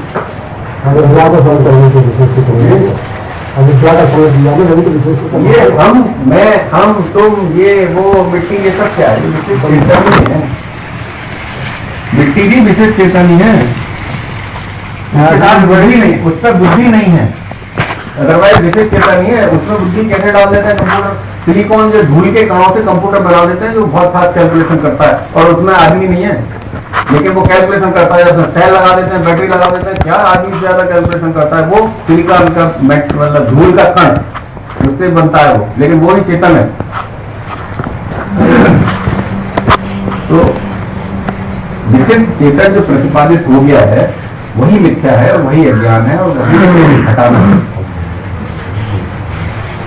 विशेष चेतन के ऊपर उठो तो बंधन है नहीं। विशेष चेतन आप जब सामान्य चेतन को अनुभव कर लेंगे वहां बंधन नहीं है, नीचे आ गए तो बंधन है, नीचे ही सब गड़बड़ी है, भ्रांति है, गड़बड़ी भी नहीं है, भ्रांति है, कुछ है ही नहीं। ग्रंथि की पूछ रहे हैं? जो जड़ चेतन की ग्रंथि जो होता है, हैं? जब मैं ध्यान से जा रहा था कि जड़ जो खराब चीज है तो उनमें चेतन है कि क्यों पकड़ूंगा? तो पकड़ रहे हो, इसका मतलब तुम चेतनता में अभी पकड़ तभी रहे हो, अभी उसमें ठहर नहीं रहे हो तुम चेतन में। जो इससे पहले भी तो होंगे, कि कभी तो होंगे, जब पैदा हुए होंगे, जो जीव उत्पत्ति हुई होगी उससे कभी तो पैदा हुए होंगे, तो हमने जड़ को पकड़ा क्यों? हाँ, अब क्यों पकड़ा ये मत देखो, ये देखो पकड़ी हो कि नहीं पकड़े हैं, तो पकड़ी हो तो फिर देखो वो सादा है कि असद है, ये देखो। वो तो असद है ही। तो असद है तो छोड़ने में क्या परेशानी होगी? कुछ चीजें ऐसी होती है जिसमें कि जैसे सांसारिक चीजों में मजा आता है, मालूम है तो बहुत खराब चीज है, फिर भी मजा आता है और आदमी सब पे चला जाता है। जैसे कि जो दारू पीना शुरू करे, ठीक है, और उससे दोस्त कहते हैं थोड़ा सा पी देख यार मजा आएगा, बहुत कड़वी चीज है, खराब चीज है, कुछ नहीं, लेकिन एक बार रोक लगाता है, दूसरी बार 4 दोस्तों ने कहा फिर लगाता है, फिर 10 बार लगाता है, लगाता ही जाता है, फिर उसके बाद आदि हो जाता है। इसी तरह से शुद्ध चेतन से जब हम शुद्ध चेतन थे वहां से जब हम आए, ये मान के चले, तो हमें जिंदगी में मजा आने लगा, इसलिए बनते चले। अब क्या है, अब वो मजा हमें नहीं आ रहा, अब हम वापस जाना चाहते हैं, सिर्फ इतना अंतर है। बीड़ी पीते हैं कि बहुत अच्छी चीज है बीड़ी, बीड़ी छोड़ो, दारू देखो कितनी कड़वी चीज होती है कि यदि वो नहीं पीता उसे पिला दो तो वो कहेगा भाई यार क्या साला ये पीते लोग, और मैं गारंटी से कहता हूँ उसको महीने भर बिठा दो साथ में, वो कहेगा बिना इसके तो मजा ही नहीं आ रहा, बेकार, जो खराब चीज। ऐसे ही जो शुद्ध चेतन है वो शुरू से लेके धीरे धीरे धीरे धीरे धीरे धीरे कीचड़ में ऐसा गड़ गया है कि उसने अपने आप को प्रतिपादित कर दिया है कि मैं तो यही हूँ, जीव ही हूँ, मैं यही गंदगी हूँ, मैं इसी से बना हुआ हूँ, इसमें और घुसता जाऊंगा और मुझे मजा आता जाएगा। आज मैं 1 करोड़ का हूँ, 500 करोड़ का हूँ, 1000 करोड़ का हो जाऊंगा, विजय माल्या कर भाग जाऊंगा, मुझे और मजा आता जा रहा है, ठीक है, तो मैं और घुसता जा रहा हूँ। हकीकत क्या है कि सब छोड़ो, और जो हम लोग अब उस डायरेक्शन में बढ़ रहे हैं, ये छोड़ो, हम शुद्ध चेतन है, चेतन की तरफ बढ़े। और जो ग्रंथि है वो सिर्फ ग्रंथि है, वहाँ कुछ है नहीं, सिर्फ ग्रंथि है, और हम उधर बढ़ रहे हैं। बाकी नहीं हो जाएगा। मजा मतलब भावना ना तो नहीं मजा है किसमें? गर्म नहीं, मजा सब में है, ऐसा नहीं है। देखो मजा सब में है, वो मजा जब हम चेतन थे तब हम जिस टीचर की तरफ गए तो हमें मजा आ रहा था, इसलिए घटते चले गए। और आज भी ऐसा नहीं है, आज भी हमें मजा आ रहा है और हम और घटते चले जा रहे हैं। हम पे आप पे क्या नहीं है, मुझे बताओ। क्या हमारी जिंदगी के लिए आज से हम काम करना बंद कर दें तो क्या हम पे इतने पैसे नहीं है कि हमारी रोजी चल जाए? हम आज से काम करना बंद कर दें तो भी इतने पैसे हैं, जिंदगी में हमें किसी के सामने हाथ नहीं फैलाना पड़ेगा, लेकिन फिर भी गड़े पड़े अभी भी। जबकि हम मालूम है चेतन कैसे बना हुआ, हम तो कह रहे हैं हम चेतन होने के बाद भी अब भी गड़ रहे हैं, आज भी गड़ रहेगा, आज भी गंदगी में घुस रहे हैं कि हमारा आलू सड़ नहीं जाए, कि हमारा दे नहीं हो जाए, और इसके कोल्ड स्टोरेज वाले ने साले में टेम्परेचर कम कर दिया, आलू सड़ेगा, लट लेगा, उसके बाद पहुंचाएंगे। क्या है? जबकि हम तो चेतन है भाई, आज तो हो गए कम से कम चेतन, तो भी हम बढ़ रहे हैं। तो बेसिकली ये नेचर है कि हम अंदर अंदर अंदर घुसते जा रहे हैं। अब क्योंकि हमें कुछ समय मिला घंटे भर का सत्संग का, कुछ और कुछ विचारधारा बनी, तो हम धीरे धीरे निकलने की कोशिश कर रहे हैं। क्या कोल्ड वाले ने आके आलू सड़ा दिए क्या हो जाएगा? तो कुछ नहीं हो जाएगा। लेकिन हम हो सकता है 4 दिन खराब कर ले, 4 महीने खराब कर ले, उसकी खोपड़ी फोड़ के जेल चले जाए। जबकि हकीकत देखा जाए तो क्या हुआ? कुछ नहीं, प्रकृति सड़ गई और प्रकृति में पहुंच गई। हमारा क्या था उसमें? फिर भी लगा हमारा था, फिर भी लगा हमारा है, जबकि हमारे क्या आलू में कुछ भी नहीं है भाई, प्रकृति का था। वो चाहे इधर से निकल के टट्टी के थ्रू जाए या वो वैसी सड़क के चला जाए, क्या अंतर पड़ा उसमें? जाना तो सिर्फ मिट्टी में ही है। हमारा क्या था उसमें? लेकिन हमारा क्या था कि कुछ दिनों के लिए हमारे साथ रहता, हमारे पैसे बनते, कुछ और बनता, ये मिथ्या नहीं तो क्या है? व्यवहारिक सुविधा मंत्री को नहीं मिलता जी, जो पैसा आवा तो करते जा रहे माया हो, तो वो माया ही तो ग्रंथि है, वही बंधन है, चेतन ग्रंथि तो वही है, वही ग्रंथि है, वही बंधन है, और उसी से निकलने का प्रयास है। तीनों शरीर के धर्म को अपना धर्म मान लेना, यही ग्रंथि है। और ग्रंथि क्या है? क्या मान लिया था ग्रंथि, अब नहीं मान रही है तो ग्रंथि है कहाँ? चित्तजड़ ग्रंथि दी गई है, चित्तजड़ ग्रंथि दी गई, चेतन को ग्रंथि या चित्तजड़ ग्रंथि कहो, एक ही बात है। हमें तीनों शरीर के आधार को अपना आधार मान जाए वो चेतन। और ग्रंथि खोलना ये नहीं है तुम आलू कद्दू उगाओ, या खराब हो जाए तो गुस्सा मत करो। ग्रंथि खोलना यही है कि आप आलू भी उगाओ, अपने पास भी रखो, कोल्ड स्टोरेज में रखो, और जब खराब हो जाए तो उस पर गुस्सा भी करो, लेकिन सब दिखावटी। बाकी तो उदासीन रह के सब कुछ हो रहा है, होने तो किसी पर बंधन मत लगाओ कि ये हमारा क्या हो गया, बढ़िया हो गया, बहुत अच्छा हो गया। बंधन यदि निकल गया, यही ग्रंथि खुल गई। आप ऐसा नहीं है ग्रंथि खुलने के बाद हम मर जाएंगे, न मरेंगे, और ऐसा भी नहीं कर्म नहीं करेंगे, ऐसा कहते बिना कर्म के 1 सेकंड नहीं कर सकते आप, कर्म तो करेंगे नहीं करेंगे, लेकिन किसी भी कर्म में यदि आप निर्लिप्त हो गए तो आपकी ग्रंथि खुल गई। वही काम सारे होंगे जो आप कर रहे हो, बंधन नहीं होगा, बस बंधन होगा, कुछ नहीं करता नहीं होगा, कर्म होगा, करता नहीं होगा। कर्म में अकर्म को देखो, कर्मों में अकर्म को देख लिया तो तुम निर्लिप्त हो गए, निर्लिप्त हो गए तो तीनों शरीर में रहते हुए भी तुमने असंगता का अनुभव कर लिया, यही मोक्ष है। जब ये दिखने लग जाए जो तीनों शरीर न मैं हूं न ये तीनों शरीर मेरा है, तो फिर ये दिखने लग जाएगा मैं कौन हूं। ये दिखने लग गया था तुम जीते जी मुक्त हो, फिर ये तुम्हें लगेगा नहीं कि तुम बंधे हुए हो। तो मानना था वही तो बंधन है, हमने मान लिया था तो बंध गए, अब नहीं मान रहे हैं तो बंधन खत्म। जिसमें हम मैं, जिसको मैं और मेरा मान रहे हैं तो बंध गए। अब उसको हम तीनों शरीर को मैं और मेरा नहीं मान रहे हैं। इसके लिए ना भजन की जरूरत, ना कोई काम करने की जरूरत, ना फावड़ा चलाने की, माना था हम नहीं मान रहे, बंधन खत्म। कितना आसान कर, तुमने ही मान लिया, अब मत मानो।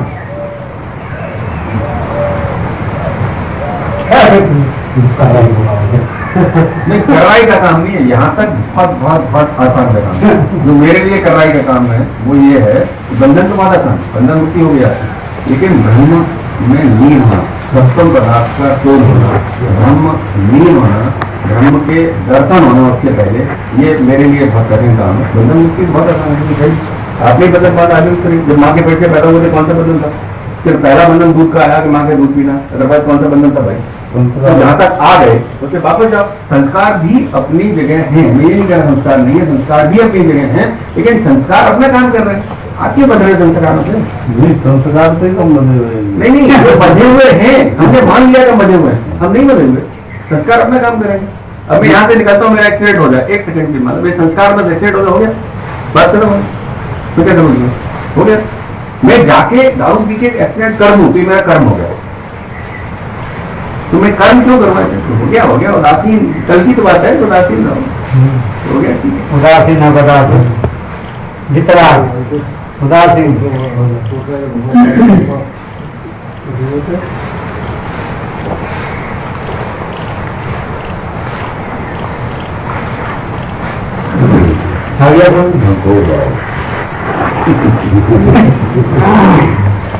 देखो जिंदगी क्या है, ये सीधी जानी करना।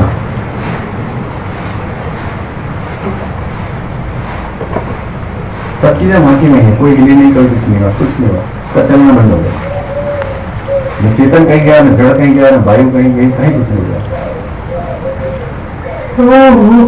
तो वैसे ही ये शरीर कहीं कहीं नहीं जाना है, कहीं कुछ नहीं हो रहा है, सिर्फ एक सिस्टम है जो काम कर रहा है। सिस्टम खत्म हो रहा है और कुछ नहीं हो रहा। वो सिस्टम तो मान लिया है जब, क्योंकि मैं वो हुई तो मान्यता खत्म करो, बंधन मुक्ति हो जाएगी। इसके बाद सत्य प्रकाश का शोध और ब्रह्म लीन होना, ये अभी तक तो गुरु करते होता, जब तक नहीं हो रहा, जब तक कुछ नहीं हो रहा। पहले के श्लोक को ध्यान में आ रहा है। कौन सा वाला? चीटी में मनुष्य में तो बहुत अंतर है, बल्कि बहुत जोनी बनाने वाली जोनी नहीं, ये एक तरह से कोई अंतर नहीं है, बल्कि किसी में कोई अंतर है ही नहीं है। चेतन दृष्टि से देखो तो मिट्टी में भी और चीटी में भी कोई अंतर नहीं है। मिट्टी चल, वो चीटी मर गई और जिंदा है, उसमें भी कोई अंतर नहीं, दोनों एक। सिर्फ ये उसमें अंतर है कि चीटी को कल के श्लोक के हिसाब से वो माध्यम नहीं दिया जिससे कि वो ब्रह्मलीन हो जाए और अपनी ग्रंथि को काट सके। मनुष्य को वो माध्यम दिया है, वो सिस्टम दिया है, वो प्रक्रिया दी है कि आप अपनी ग्रंथि को काट के ब्रह्मलीन हो सकते हैं। बस इतना अंतर होता है। चीटी तो नहीं हो सकती, चीटी नहीं हो सकती, लेकिन वो है ऑलरेडी। मैं तो दूसरी बात, तो वो है ही। एक बात इसलिए बताओ, आपको कष्ट हो रहा है, ठीक है, मुझे कष्ट हो रहा है, मान लो, ठीक है, सडनली मेरा एक्सीडेंट हो गया, ठीक है, मौत हो गई। जिंदगी में है कष्ट, बंधन में है कष्ट, मुक्ति में नहीं है कष्ट, मौत में भी नहीं है। मौत से पहले कष्ट ही कष्ट है, जिंदगी कष्ट है। जिंदगी में कष्ट न हो इसलिए जीते भी हम मौत की तरफ जा रहे हैं, हम अपना नाम भी बदल लेते हैं और हम मौत की तरफ जा रहे हैं। मौत का मतलब मुक्ति, जीते भी। अदरवाइज एक सेकंड में किसी को कार्डियक अरेस्ट हो जाए, दिल बंद हो जाए, कहाँ कष्ट है उसको? मौत का, मौत तो खत्म, कष्ट है ही नहीं। तत्व ज्ञानी को तो दूसरा दिखाई नहीं दे रहा हो, तो मौत में ब्रह्म देख रहे हो। तत्व ज्ञानी तो मौत में ब्रह्म देख रहे हो, तो मौत कष्ट को तो किससे ही खत्म होगा? नहीं, लेकिन मेरे हिसाब से ऐसा नहीं है। तत्व ज्ञानी को भी, क्योंकि वो शरीर में है, रहता है, वो हमेशा उसमें रहता है, ब्रह्मलीन रहता है, लेकिन शरीर भी है उसका, ठीक है। यदि वो शरीर है तो वो शरीर ऐसा नहीं है छूट गया है, शरीर भी है, शरीर है। अब वो शरीर को आप काटोगे तो दर्द नहीं होगा क्या? और लेकिन है कौन सी? विवाद मत। तीनों शरीर तीनों शरीर है तो फिर स्त्रियों को कैसे रह सकते? कौन स्त्रियों महसूस ही तो कर रहा हो जीवा को, और कौन करेगा? प्राण करेगा। हाँ नहीं, प्राण तो जड़ है जो मानते, लेकिन बाकी सत्ता पे चल रहा है प्राण। हाँ, लेकिन जठरा भी नहीं आप देखोगे मस्त से लेकर पैर तक, तो जाने तो कौन मिलेगा ही कौन जीवा को मिलेगा कैसे? ये इसका मतलब है नहीं है तो तीनों शरीर में है, वो तो मनु सूक्ष्म में भी और कारण में भी है। हाँ, तीनों में है। वहाँ तो महसूस नहीं किया, जीवित से महसूस किया, जीव ने महसूस तो किया, लेकिन जगह कौन सी रही? कितनी दर्द महसूस भी तो किया, हुआ तो शरीर में। और कहाँ?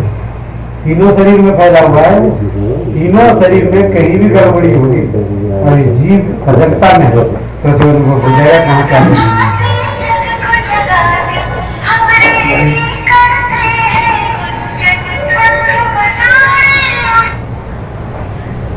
कॉल और कर दो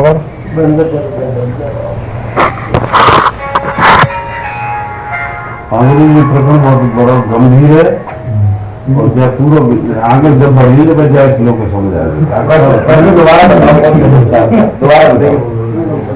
दोबारा यही है कि मैं चेतन हूँ और मैं भले और बुरे और अच्छे बुराई भलाई सबों में जानती, लेकिन फिर मैं भले बुरे में क्यों पड़ा, मैं क्यों निर्भय होते हुए भय को क्यों पकड़ रहा हूँ।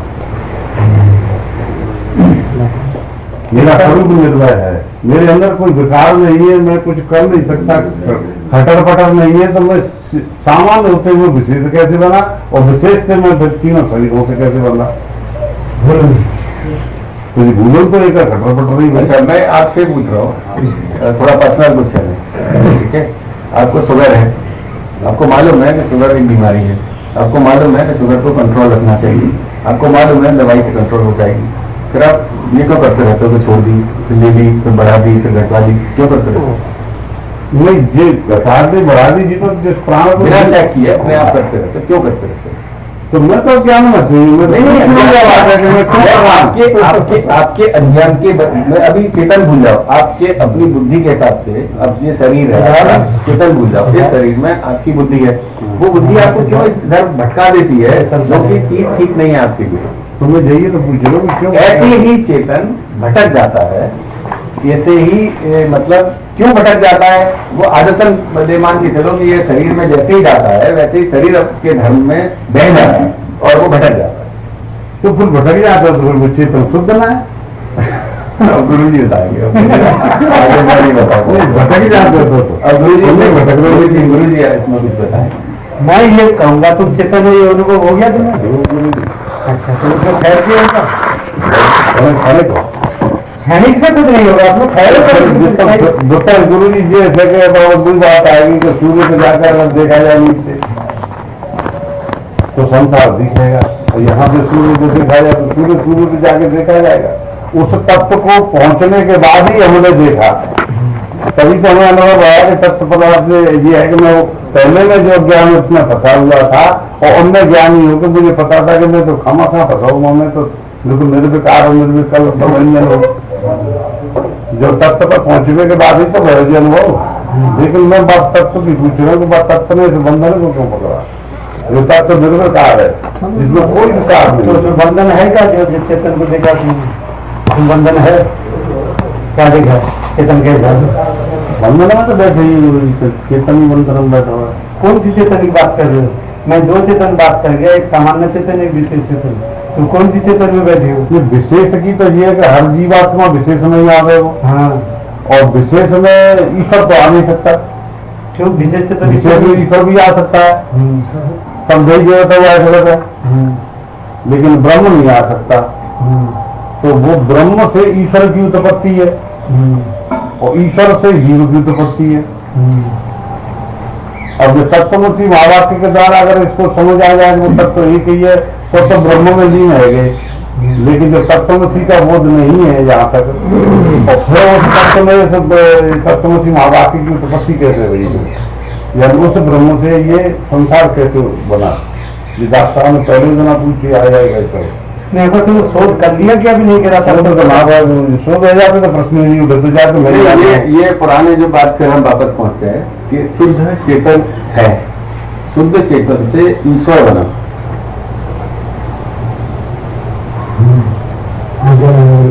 ठीक है। और जो पहले बताया गया है इसमें गीता में कि ये जो जीव है ये बीज रूप में रहता है, ठीक है, जिसमें कि चेतन के साथ उसकी सूक्ष्म प्रकृति भी रहती है। तो ईश्वर की प्रकृति ईश्वर के साथ और सूक्ष्म प्रकृति इसके साथ। तो ये जो शुद्ध चेतन है, जो पहले का क्वेश्चन फिर मैं वापस रिपीट करूंगा, मैं उससे पहले बता दूं, शुद्ध चेतन ने ईश्वर का जहां निर्माण किया वहीं बंधन और अशुद्धि शुरू हो गई, जबकि ईश्वर को वो बंधन नहीं होता। लेकिन जब ईश्वर से जीव बना तो जीव की वहीं से बंधन शुरू हो गया, ठीक है। लेकिन ईश्वर क्यों बना, ये पहला क्वेश्चन अब मेरा वहां पहुंच रहा है। ईश्वर बना ही क्यों? वो जो बंधन का तो प्रूव हो गया कि बंधन वहां शुरू हो गया जहां ईश्वर की उत्पत्ति हुई। ऐसे ही जीव और जीव के साथ जीव की प्रकृति की उत्पत्ति हुई, बंधन वहीं शुरू हो गया। और जैसे ही उत्पत्ति शुरू हुई वैसे बंधन गाढ़ा होता चला गया और एक वो आ गया, तो बंधन का प्रश्न तो सॉल्व हो गया। लेकिन ईश्वर की उत्पत्ति ही क्यों हुई? अब आपको बहुत पुराना प्रश्न है। अब हम जो प्रश्न बोल रहा है तब आंसर दिया, भूल गया, दोबारा से आंसर दे लो। तो ईश्वर की उत्पत्ति क्या हुई? तुम्हारा भी यही प्रश्न है। क्या तुम जीव चक्की जगह क्या बताए लो? क्या चेतन है जड़ से बंधन मान लो, चाहे ब्रह्म से ईश्वर की उत्पत्ति होंगी? वो बात उत्पत्ति क्यों हुई? ईश्वर की उत्पत्ति क्यों हुई? ये हम कह उत्पत्ति हुआ है, विवर्तवाद है। वेदांत कहता है ये ब्रह्म में ईश्वर की प्रतीति हुई। भाषा किसको? ईश्वर को नहीं, ईश्वर की भाषा ईश्वर को, ईश्वर तो है ही नहीं, अशुद्ध चेतन है, वहाँ शुद्ध चेतन है। वो ईश्वर को भाषा मैंने ईश्वर होगा फिर भाषेगा। अब किसको भाषा? ये आपका प्रश्न है। हमेशा ब्रह्म जो है ईश्वर के रूप में भाषा। आपका प्रश्न है किसको भाषा? नहीं, भाषा तो चेतन को ही, ईश्वर को ही भाषा। ईश्वर को नहीं, चेतन को ही भाषा, ब्रह्म को ही भाषा। क्योंकि ईश्वर की तो अपनी हैसियत नहीं है भाषने की, क्योंकि उनके पास भी जो भी सत्ता ताकत आ रही है वो ईश्वर चेतन से ही आ रही है। तो बेसिकली भाषा तो चेतन को ही, यदि ईश्वर को भी भाषा तो चेतन की शक्ति से ही भाषा। बिना चेतन की शक्ति से ईश्वर को भी अपने आप में अस्तित्व में नहीं हो सकता। तो अस्तित्व तो दोनों का एक ही है, ईश्वर का अस्तित्व और चेतन का अस्तित्व दोनों में एक ही है। लेकिन भाषा चेतन को ही भाषा, ईश्वर को तो भाष ही नहीं सकता। जहाँ ईश्वर को भाषा वही बंधन है, ईश्वर का बंधन है तो ईश्वर को भाषा। तो ये भाषणा भी दो प्रकार की होता है, ये सत्य रूप से भाषणा और एक मिथ्या के रूप से भाषणा। तो यहाँ चेतन को जो भाषा ये मिथ्या है, ये मिथ्या प्रतीति है, ये मेरा बात स्वरूप नहीं, मैं तो शुद्ध चेतन ऐसा भाषा। और ईश्वर जो भाषा उसमें ब्रह्म में, तो ये मिथ्या प्रतीति है, ऐसा भाषा ब्रह्म को। तो जो भाषा है वो उत्पत्ति नहीं मानी जाएगी। भाषा ही क्यों? सिर्फ वो भाषना का स्वभाव। जैसे कोई ये पूछे करेला का स्वभाव कड़ुआ क्यों? बिल्कुल आएगी स्वभाव, और जो स्वाभाविक है स्वभाव है उसमें क्यों कैसे ये प्रश्न है? तो ईश्वर को भाषा, चेतन को भाषा, चेतन को, ब्रह्म चेतन को ये भाषा, उसमें ये भाषा कि मैं ईश्वर रूप से प्रतीत हो रहा हूँ। तो ये प्रतीत हो रहा है, ये मेरा अज्ञान रूप है। और ये जो भाषा ये विपरीत में केवल प्रतीति मात्र है, सत्ता ही अग्नि का स्वभाव ही है जलाना। हाँ, अग्नि का स्वभाव है जलाना। पृथ्वी का स्वभाव है क्षमा। तो ये स्वभाव ही है ब्रह्म का। हाँ, लेकिन है कुछ नहीं। हाँ, ये स्वभाव है। जैसे सचित आनंद ही क्या है? स्वभाव ही है। चेतन का स्वभाव सचित आनंद, अगर तीनों तो एक स्वाभाविक है। ऐसे ही एक स्वभाव, ये भी स्वभाव है कि भाषणा, भाषणा है इसका स्वभाव। ये हो गया। अर्थात जैसे रेगिस्तान होगा तो उसमें मरीचिका जरूर बसेगी। गुरु जी आपने ध्यान नाम स्वर्गाश्रम में जी प्रश्न तो उठो इंदिरानंद जी नाराज है, जो बोलेगा कि शाम का टाइम है, मैं कह नहीं सकता, आप जा सकते हो। जी प्रश्न तो कोई भी हो कहीं भी हो समाधान होना चाहिए। ये देखो तुम्हारा समाधान हुआ कि नहीं? मुझे तो है वो समाधान। डॉक्टर साहब में आएगा एक प्रश्न करोगे। मतलब ऐसा हुआ क्यों? ये साइंस में भी ये प्रश्न नहीं कर सकते तुम। ये इलेक्ट्रॉन प्रोटॉन न्यूट्रॉन पदार्थ का 3 अंश सबसे बारीक अंश है, और तुम पूछे क्यों प्रश्न वहां भी नहीं चलेगा। ये बोले क्यों ये मत प्रश्न करो, तो ऐसा हुआ स्वाभाविक ऐसे होता है। तीनों से ही मकान बना, मकान भी बना तो तीनों से ही बना, इलेक्ट्रॉन प्रोटॉन न्यूट्रॉन तीनों से ही बना। इसी प्रकार जो संसार बना उस तीनों से ही बना। जब ईश्वरी भाषा तो संसार कहाँ बनेगा? संसार भी ऐसे सब प्रतीत होती है, सब प्रतीत हो रहा हुआ कुछ नहीं। हमें लगता है ईश्वर संसार, ये जो शास्त्र में दिया गया ईश्वर एक से अन्य हो गया और संसार तरह तरह के बनाए हैं, ये भी सब अध्यारोप में बताया गया। क्योंकि जो साधक प्रश्न कर रहा है उसके दृष्टि में ईश्वर भी है और ये संसार भी है, इसलिए ये भी प्रश्न बन सकता है इसको बनाया गया। तो हम पहले अध्यारोप में ही चलते हैं, आगे चल के इसका बात कर देते हैं। जब सत्संग पदार्थ का शोध हुआ ईश्वर बचा कर, तो जीव के कहाँ बचा? यदि ये सत्य ही होता, इसकी उत्पत्ति सत्य होती, ये चीज भी प्रकृति सत्य होती है, तो फिर इसका बात करने की जरूरत नहीं था। सब संपदा से दुख की जरूरत। तो हम पहले ही कहते ये एक ब्रह्म द्वितीय नास्ति, पर तुम वहां टिक नहीं रहे। हम अब भी नहीं कहेंगे, तुम जब यहाँ की प्रश्न करोगे उसमें ईश्वर क्यों भाषा, हमने कहा कुछ भी नहीं भाषा, एक शुद्ध चेतन वहां की। हम करें ना जीव हुआ, ना ईश्वर हुआ, ना संसार का जीव हुआ। हम करें एक ही परमात्मा, दूसरा कुछ कभी ना हुआ ना हुआ। जीव बना है तभी तो लग रहा है नहीं कुछ, तुम फिर जीव में आ गए। मैं ये कह रहा हूँ ये शुद्ध चेतन अभी मैं कह रहा हूँ जीव हटते ही कोई सब तरह खत्म हो जाएगा, ना ये सब लिख रहा है ना कुछ भी हटते ही नहीं, आपका है ही नहीं। हम ये कह रहे पर तुम वहां नहीं टिकोगे, फिर तुम नीचे आओगे, फिर हम कल्पना करेंगे तो फिर आगे कहेंगे भाई ये सारी काल्पनिक वस्तु है, उसमें भाषा है था। तो जो भाग रहा है वो सत्य नहीं होता, उसे तुम छोड़। रामायण में कुछ चौपाई भूल हमारी सबको हम ऐसी है अवध के कि जड़ चेतन की ग्रंथि पड़ गई, जैसे तो मृता छूटे थे घटने तो जाने विचार करते लोग शरीर बैठे तो बनेगी चेतन में तो कोई क्रिया है नहीं, और जड़ वस्तु बैठना चल सकते वो तो जड़ ही है। तो फिर दोनों में कैसे संबंध है वही नहीं, यही तो मैं कह रहा हूँ। क्या कह रहा हूँ मैं, ये कह रहा हूँ ना, जब एक ही चेतन तत्व है, जड़ है ही नहीं, तो ग्रंथि कहाँ से पड़ेगी? समझो समझो को ग्रंथि में तुम अभी नीचे बैठे हो, अभी वो चेतन में जा ही नहीं रहे हो, तभी तुम्हें ग्रंथि दिख रहा है। जब चेतन में जाओगे तो वहां जड़ है ही नहीं, तो ग्रंथि क्या पड़ेगा जड़ चेतन? बल्कि जो जिसे जड़ कहा जा रहा है वो भी चेतन ही चेतन है, अभी बहुत चेतन ही चेतन है, वहाँ जड़ भी नहीं है। जड़ है कहाँ?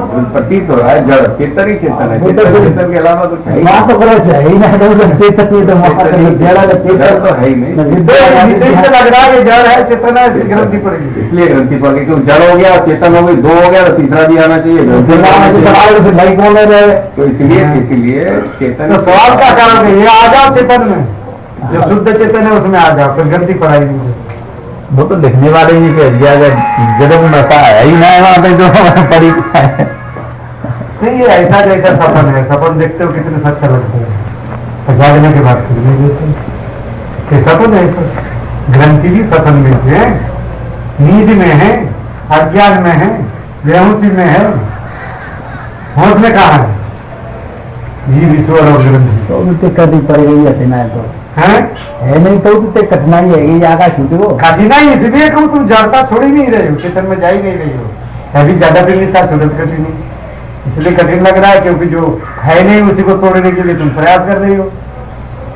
अब रेगिस्तान में पानी दिख रहा है, पीने के लिए तुम दौड़ रही हो, तो थकोगे भी और मरोगे भी। क्या समझने वाला नहीं कि पानी लग रहा है और पानी उसमें है नहीं, तो तुमने सच्चा समझ के दौड़ रही। क्या कैसे पूछेगी? मुझे नहीं सकती, लोग बन जाएगी। यही तो बता रहे, चेतन में आ जाओ, ठीक है। अब आ जा और जड़ छोड़ो, चेतन में वृंदावन आ जा, वृंदावन। चेतन में जो क्रिएट हुआ है उसका कारण ये है कि चेतन तो चेतन है ही, एक मात्र चेतन और कहीं कुछ है ही नहीं। जड़ में भी दो चीजें पैदा हो गई हैं, जैसे एक ये पत्थर और एक मैं जो जीता जागता बोल रहा हूँ और सांस ले रहा हूँ, ये सब पत्थर। इस दो वजह से एक मिथ्या, एक कंफ्यूजन क्रिएट हो गया। अदरवाइज पत्थर में मेरे में भी कोई अंतर नहीं। सिर्फ अंतर इस बात का है कि एक सिस्टम ऐसा प्रकृति ने बना दिया, सिस्टम में अंतर। हाँ, सिस्टम ऐसा बना दिया कि मेरे अंदर दिल भी बना दिया, मेरे अंदर ये भी बना दिया, वो भी बना दिया। अब उसमें खून भी दौड़ रहा है। अब उन्होंने नीचे से ऊपर तक, मतलब अमीबा से लेके एक उसकी जीव से लेके और मच्छर से लेके यहाँ तक बना दिया। अब क्या बनाया उसमें? ये बुद्धि नहीं बना, अब बुद्धि बन गई, कुछ और भी बन गया। ठीक है, अब इसे हमने मान लिया कि ये शरीर जड़ है और इसके अंदर चेतन है, ये मान लिया। और पत्थर में मान लिया कि तो जड़ ही जड़ है। तो इसलिए ये कंफ्यूजन हो गया। जबकि मेरा शरीर, यदि इस बुद्धि को खत्म कर दो, ब्रेन को खत्म कर दो, तो ये सिस्टम फिर भी चल रहा है, हार्ट भी चल रहा है, फेफड़े भी चल रहे हैं, सांस भी ले रहा हूँ, बुद्धि काम नहीं कर रही है। तो इसका मतलब चेतन कहाँ गया? चेतन तो फिर भी है ही, क्योंकि चेतन तो कहीं गया ही नहीं, न कहीं कुछ हुआ। लेकिन फिर भी एक बार के लिए कहा जाएगा कि वो वैसा चेतन नहीं रह गया जैसा कि पहले था। मतलब एक तरह से ब्रेन डेथ भी हो गई, तो सिस्टम चल रहा है। तो ये कहा जाएगा नहीं अभी तो जिंदा है, लेकिन वैसा जिंदा नहीं। तो वो तीन तरह के जिंदा हो गए। एक मैं जिंदा हो गया जिसमें कि सब बोल रहा हूँ, खा रहा हूँ, पी रहा हूँ, बुद्धि काम कर रही। एक वो जिंदा हो गया जिसमें मेरा दिमाग खत्म हो गया, बुद्धि मतलब ब्रेन नाम की चीज नहीं रही, सिर्फ केवल सिस्टम चल रहा है। तीसरा वो जिंदा हो गया जिनमें कि सिस्टम भी एक छोटी सी जगह में चल रहा है। चौथा वो हो गया जो पत्थर है, जिसमें कि वो सिस्टम भी नहीं है। इसलिए ये कंफ्यूजन क्रिएट हो गया जनता में। अदरवाइज तो पत्थर में मेरे में किसी में कोई अंतर नहीं है, तो सिस्टम को हटा दिया जाए, या अभी मेरे को मार दिया जाए, तो पत्थर में मेरे में क्या अंतर है? कोई अंतर नहीं। तो ये कंफ्यूजन क्रिएट हो गया है, अदरवाइज तो चेतन के अलावा कहीं कुछ है ही नहीं। तो मूल जगह तो वही है, वहाँ मूल वही है। ये तो सिर्फ बताने के तरीके हैं, अदरवाइज तो कहीं कोई अंतर मतलब कोई वो नहीं है। चेतन के अलावा कहीं कुछ है ही नहीं। कंफ्यूजन जो बन गया है वो सिर्फ इसीलिए बन गया है कि एक जड़ के अंदर एक ऐसा तत्व घुस गया जिससे कि वो जड़ पदार्थ चलने लगा, बात करने लगा और सेल्फ सस्टेन हो गया। जमीन से अटैच है तो ठीक है, नहीं अटैच तो ठीक है, सेल्फ सस्टेन हो गया। तो ये कह दिया ये जीवित है, चाहे वो जड़ जीवित वैसा जीवित है फाबर टाइप का, या वैसा जीवित है जो चल रहा है, ठीक है। जबकि उसके अंदर सिस्टम को बंद कर दो या पत्थर को, तो उसमें कोई अंतर नहीं है। इसी तरह से वो जो सिस्टम है वो भी चेतन है, सिस्टम के अंदर जो है वो भी चेतन है, पत्थर है वो भी चेतन है, सब जगह चेतन ही चेतन है, तो कुछ नहीं है। और कुछ भी नाम ले लो है तो एक ही और कहीं कुछ है नहीं। ये कंफ्यूजन क्रिएट हो गया और कुछ नहीं। जिस सिर्फ कंफ्यूजन है, मिथ्या है, बंधन क्रिएट हो गया है तो कहीं कुछ नहीं, कोई बंधन नहीं, कोई कुछ नहीं। हाँ तो वहां जाए तो वहां बंधन तो है नहीं। तो उस जगह में जो चेतन जी से कहते हैं ये कि चेतन तत्व है, वहां तो बंधन नहीं है। गुरु जी वहां जाना और वहां पहुंचना ये मार्ग थोड़ा कठिन हो सकता है, लेकिन बुद्धि के लेवल पे भी कोई अंतर नहीं है। चेतन के अलावा कहीं कुछ है ही नहीं। बुद्धि खुद चेतन है। बुद्धि में जो भी चीज है वो सिर्फ चेतन है। चेतन क्या मैं कह रहा हूँ, चेतन नहीं कुछ और ABCD नाम ले लो, लेकिन एक ही तत्व है। चेतन भी हटा दो, एक ही तत्व है। उसी ने चेतन का निर्माण कर दिया कि चेतन है, एक उसी ने जिसका निर्माण कर लिया कि ये पृथ्वी है, उसी ने ये निर्माण कर लिया कि ये इसमें जीव नहीं है, निर्जीव है, लेकिन वो एक ही तत्व है और तत्व के अलावा कहीं कुछ है ही नहीं। सिर्फ कंफ्यूजन इसलिए पैदा हो गया है कि ये पेड़ है, बढ़ता लिखता है, बढ़ता है, ये आदमी है, बोलता भी है, ये पत्थर है, कुछ नहीं करता है, गिरता ही गिरता है। तो ये सिस्टम अलग अलग है, लेकिन मेन मूल तत्व तो एक ही है।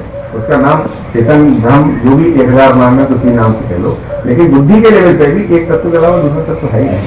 दो तरह के तो वहाँ संशय भी नहीं उठेगा, कोई संशय नहीं, कोई संशय नहीं बने, कोई संशय नहीं है। वही बनता है जहाँ चेतन का तो बोध नहीं हो, परम सिस्टम में वो लग गई। वो मतलब मेरे हिसाब से जो मेरा प्रश्न बनता है वो ये बन जाता है कि हमेशा उस स्थिति में नहीं रहते जो मैं अभी बोल रहा हूँ। यदि मैं हमेशा उस स्थिति में रहूं तो मेरे हिसाब से कोई कंफ्यूजन है ही नहीं, कोई प्रश्न है ही नहीं। हमारा प्रश्न है ही नहीं कोई प्रश्न। न प्रश्न बन सकता। ब्रह्म में पहुंच रहा हूँ, ब्रह्म भी हाँ अलग चीज है, लेकिन मैं बुद्धि विलास की भी बात करूँ तो वहां भी कोई प्रश्न है ही नहीं।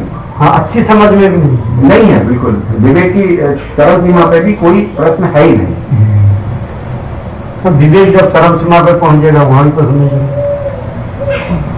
अच्छी समझ में तो सुनाई बनती। सिद्धार्थ साहब के कहने से दो चर और अचर दो प्रकार के जीव है। एक तो चल में खबर तो ठीक है, सावजन खैरो हाँ, और जाम में जो वो कह रहा है ऐसा होने पर भी, जो होने पर भी इसमें चेतन एक ही तत्व है। उसको देखो, जिसे हम जड़ कह रहे हैं और जिसे चेतन प्राणी कह रहे हैं, ये देखो दोनों में भिन्न, व्यवहार दृष्टि में तो भिन्नता दिखाई दे रही है दोनों में, तो गहराई से देखोगी दोनों में क्या भेद।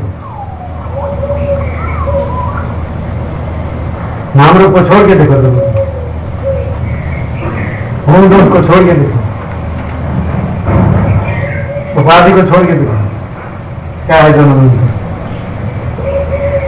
वो तो चलो जड़ चेतन की बात है, मेरे और आप में क्या अंतर है?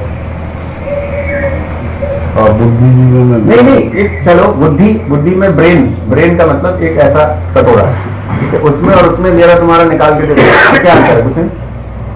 अंतर सिर्फ ये हुआ कि धीरे धीरे करके अंदर जो सॉफ्टवेयर घुस गया, जो भावनाएं और जो ज्ञान घुस गया, उसने लगा दिया कि ये मैं हूँ, ये आप हूँ।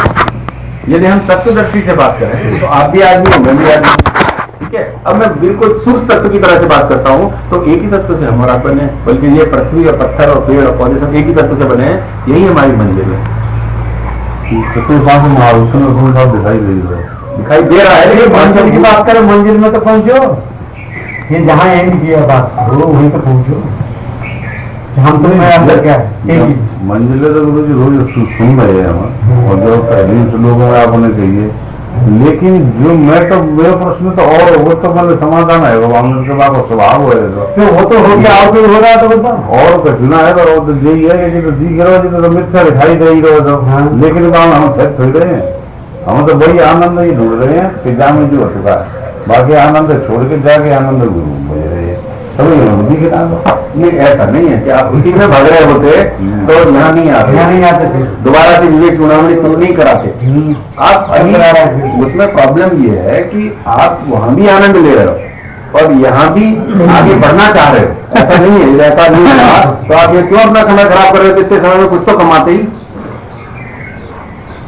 ऐसा नहीं है, दोनों ही चीजें हैं। आप उधर भी उधर छोड़ नहीं पा रहे हो और इधर बढ़ना चाह रहे हो। ऐसा नहीं है कि वो वही हो, ऐसा नहीं है। आप यहाँ बढ़ इसलिए नहीं पा रहे हो तो उसे छोड़ नहीं पा रहे, और इसीलिए सत्संग की जरूरत है, इसीलिए गुरु जी की जरूरत है। बिना सत्संग के कोई विवेक नहीं होता, जो पहले ही बताया, बिना सत्संग के विवेक न हुई। तो इसलिए आपकी उत्कर्ष अभिलाषा है, इच्छा है, मुमुक्षुता है कि हमें आगे बढ़ना है, लेकिन बंधन की वजह से आगे नहीं बढ़ पा रहे। मतलब पहले 3 साधन तो मजबूत है ही, 3 या 4 कितने हैं, 4 चल रहा है तो वो तो मजबूत है, लेकिन अभी और मजबूत करने की जरूरत। 4 में लिख लो, मैं तो अब इन साधन बहुत जरूरी है, नहीं तो इन सब दौर से अब ऊपर गाड़ी में जाओ फिर पूछो तभी तो कहूँ मेरे आप में कोई असर नहीं है। वो बात अलग नहीं, लिखने से कौन पढ़े, कहाँ पढ़े, किसको, एक और चीज है, लिख लो तो ये ढूंढना पड़ेगा किताब कहानी जो लिखी थी ढूंढनी पड़ेगी कि कहानी बोलो। आज 5 साधन और हो गए, आज 5 अपन लगाए होगी, पहला साधन विवेक भी हो गया, वैराग हो गया, संपत्ति हो गई, मुमुक्षुता हो गई, फिर महापुरुष संस्कार है। हाँ जी 5 महापुरुष संस्कार पहले ना हो जाओ तो ये 9 हो गुरु जी, गुरु जी ने जाना महापुरुष 8 लिखाए भाई गुरु जी के पास जाकर के श्रवण करना, वो श्रवण में नहीं आ जाएगा। श्रवण बनाना बहुत अलग चीज है, महापुरुष को श्रवण तो श्रवण होगा ना, श्रवण वही तो है ना, 7वां साधन हो गया। यहाँ से श्रवण शुरू होगी, महापुरुष सामने करके श्रवण करो, श्रवण से ज्ञान नहीं हुआ तो मनन करो, मनन से नहीं हुआ तो नित्यासन में आ जाओ, वहां भी ज्ञान नहीं हुआ शोध करो, सप्तम पदार्थ के शोध ही करते हो यार, शोध कर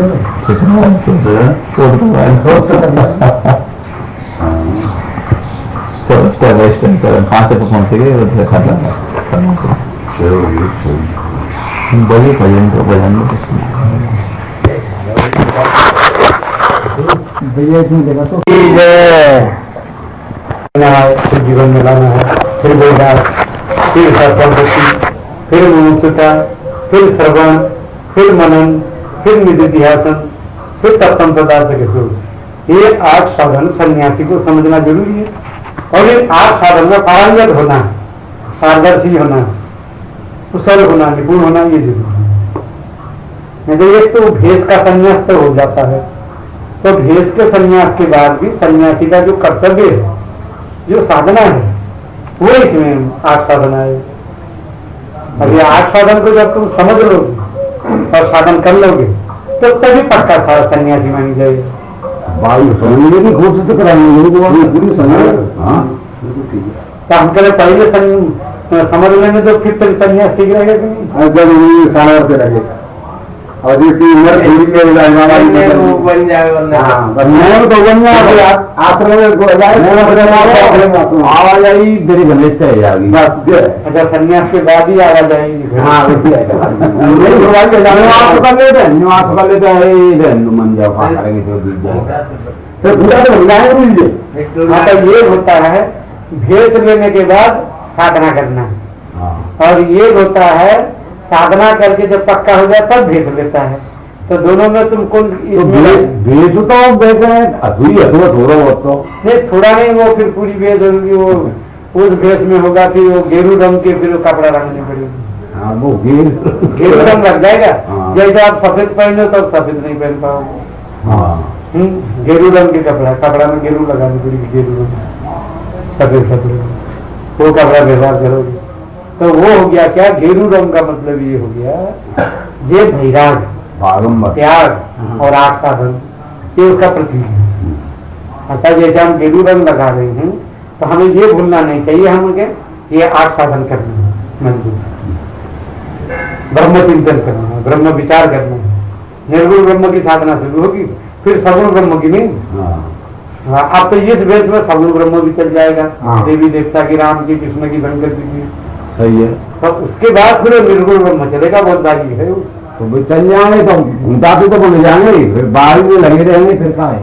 आपकी कृपा है, गुरु कृपा। हाँ तो सो कटू है गुरु कृपा ये गुरु कृपा तो है, वो आज हमने बताया था, अपनी कृपा भी जरूरी है। ईश्वर कृपा तो है, तो गुरु कृपा होगी तभी कृपा अपन चलेगी। तो गुरु तो तैयार बैठा है, ईश्वर भी तैयार बैठा है, वेद भी तैयार बैठे हैं, तो अपनी कृपा पहले मजबूत होना जरूरी। कहीं मजबूत है जाएगी, थोड़ी सी मजबूत है होगी। अपनी कृपा का मतलब होता है अपने अंतःकरण को अपनी निर्मल कृपा से बनाना। चलेगा। अपनी कृपा का मतलब समझो, अपने अंतःकरण को गंगा जल के समान निर्मल बनाना, चित्त को एकाग्र करना और बुद्धि को सूक्ष्म बनाना। ये तीन काम तुम्हें करनी पड़ेगी। बिल्कुल हो गए। इसके बाद तीन काम आ जाएगी आगे, तो पहले ये तीन काम होना जरूरी है। बिल्कुल हो जाएगा। गंगा जल के समान निर्मल मन और एकाग्र चित्त और सूक्ष्म बुद्धि, ये तीन काम काल।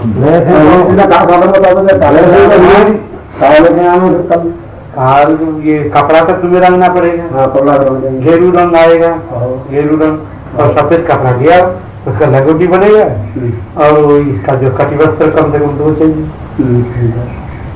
पहले 2 कटिवस्त्र।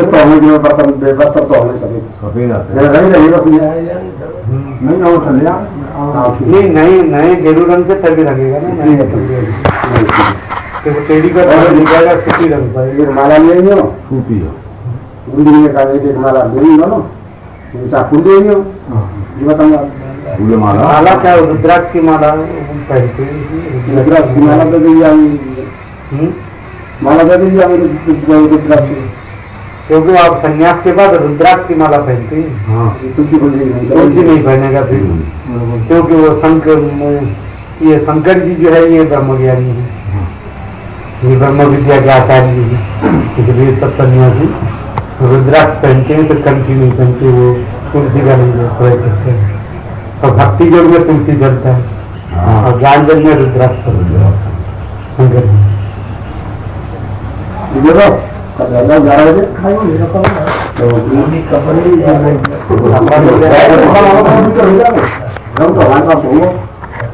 रंग लिया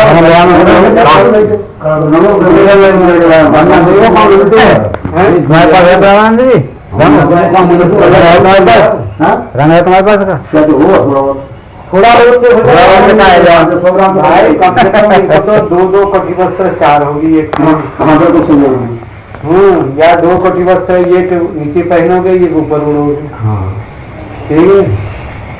और यदि कोई ये सिला हुआ कपड़ा था पहले पहनने का विधान नहीं, फिर पहनोगे तो फिर वो गेरू रंग की करनी पड़ेगी। महाराज पहनो तो गेरू रंग बंधन करवाना पड़ेगा और मुंडन नहीं होगा, ठाकुर बढ़ाना पड़ेगा।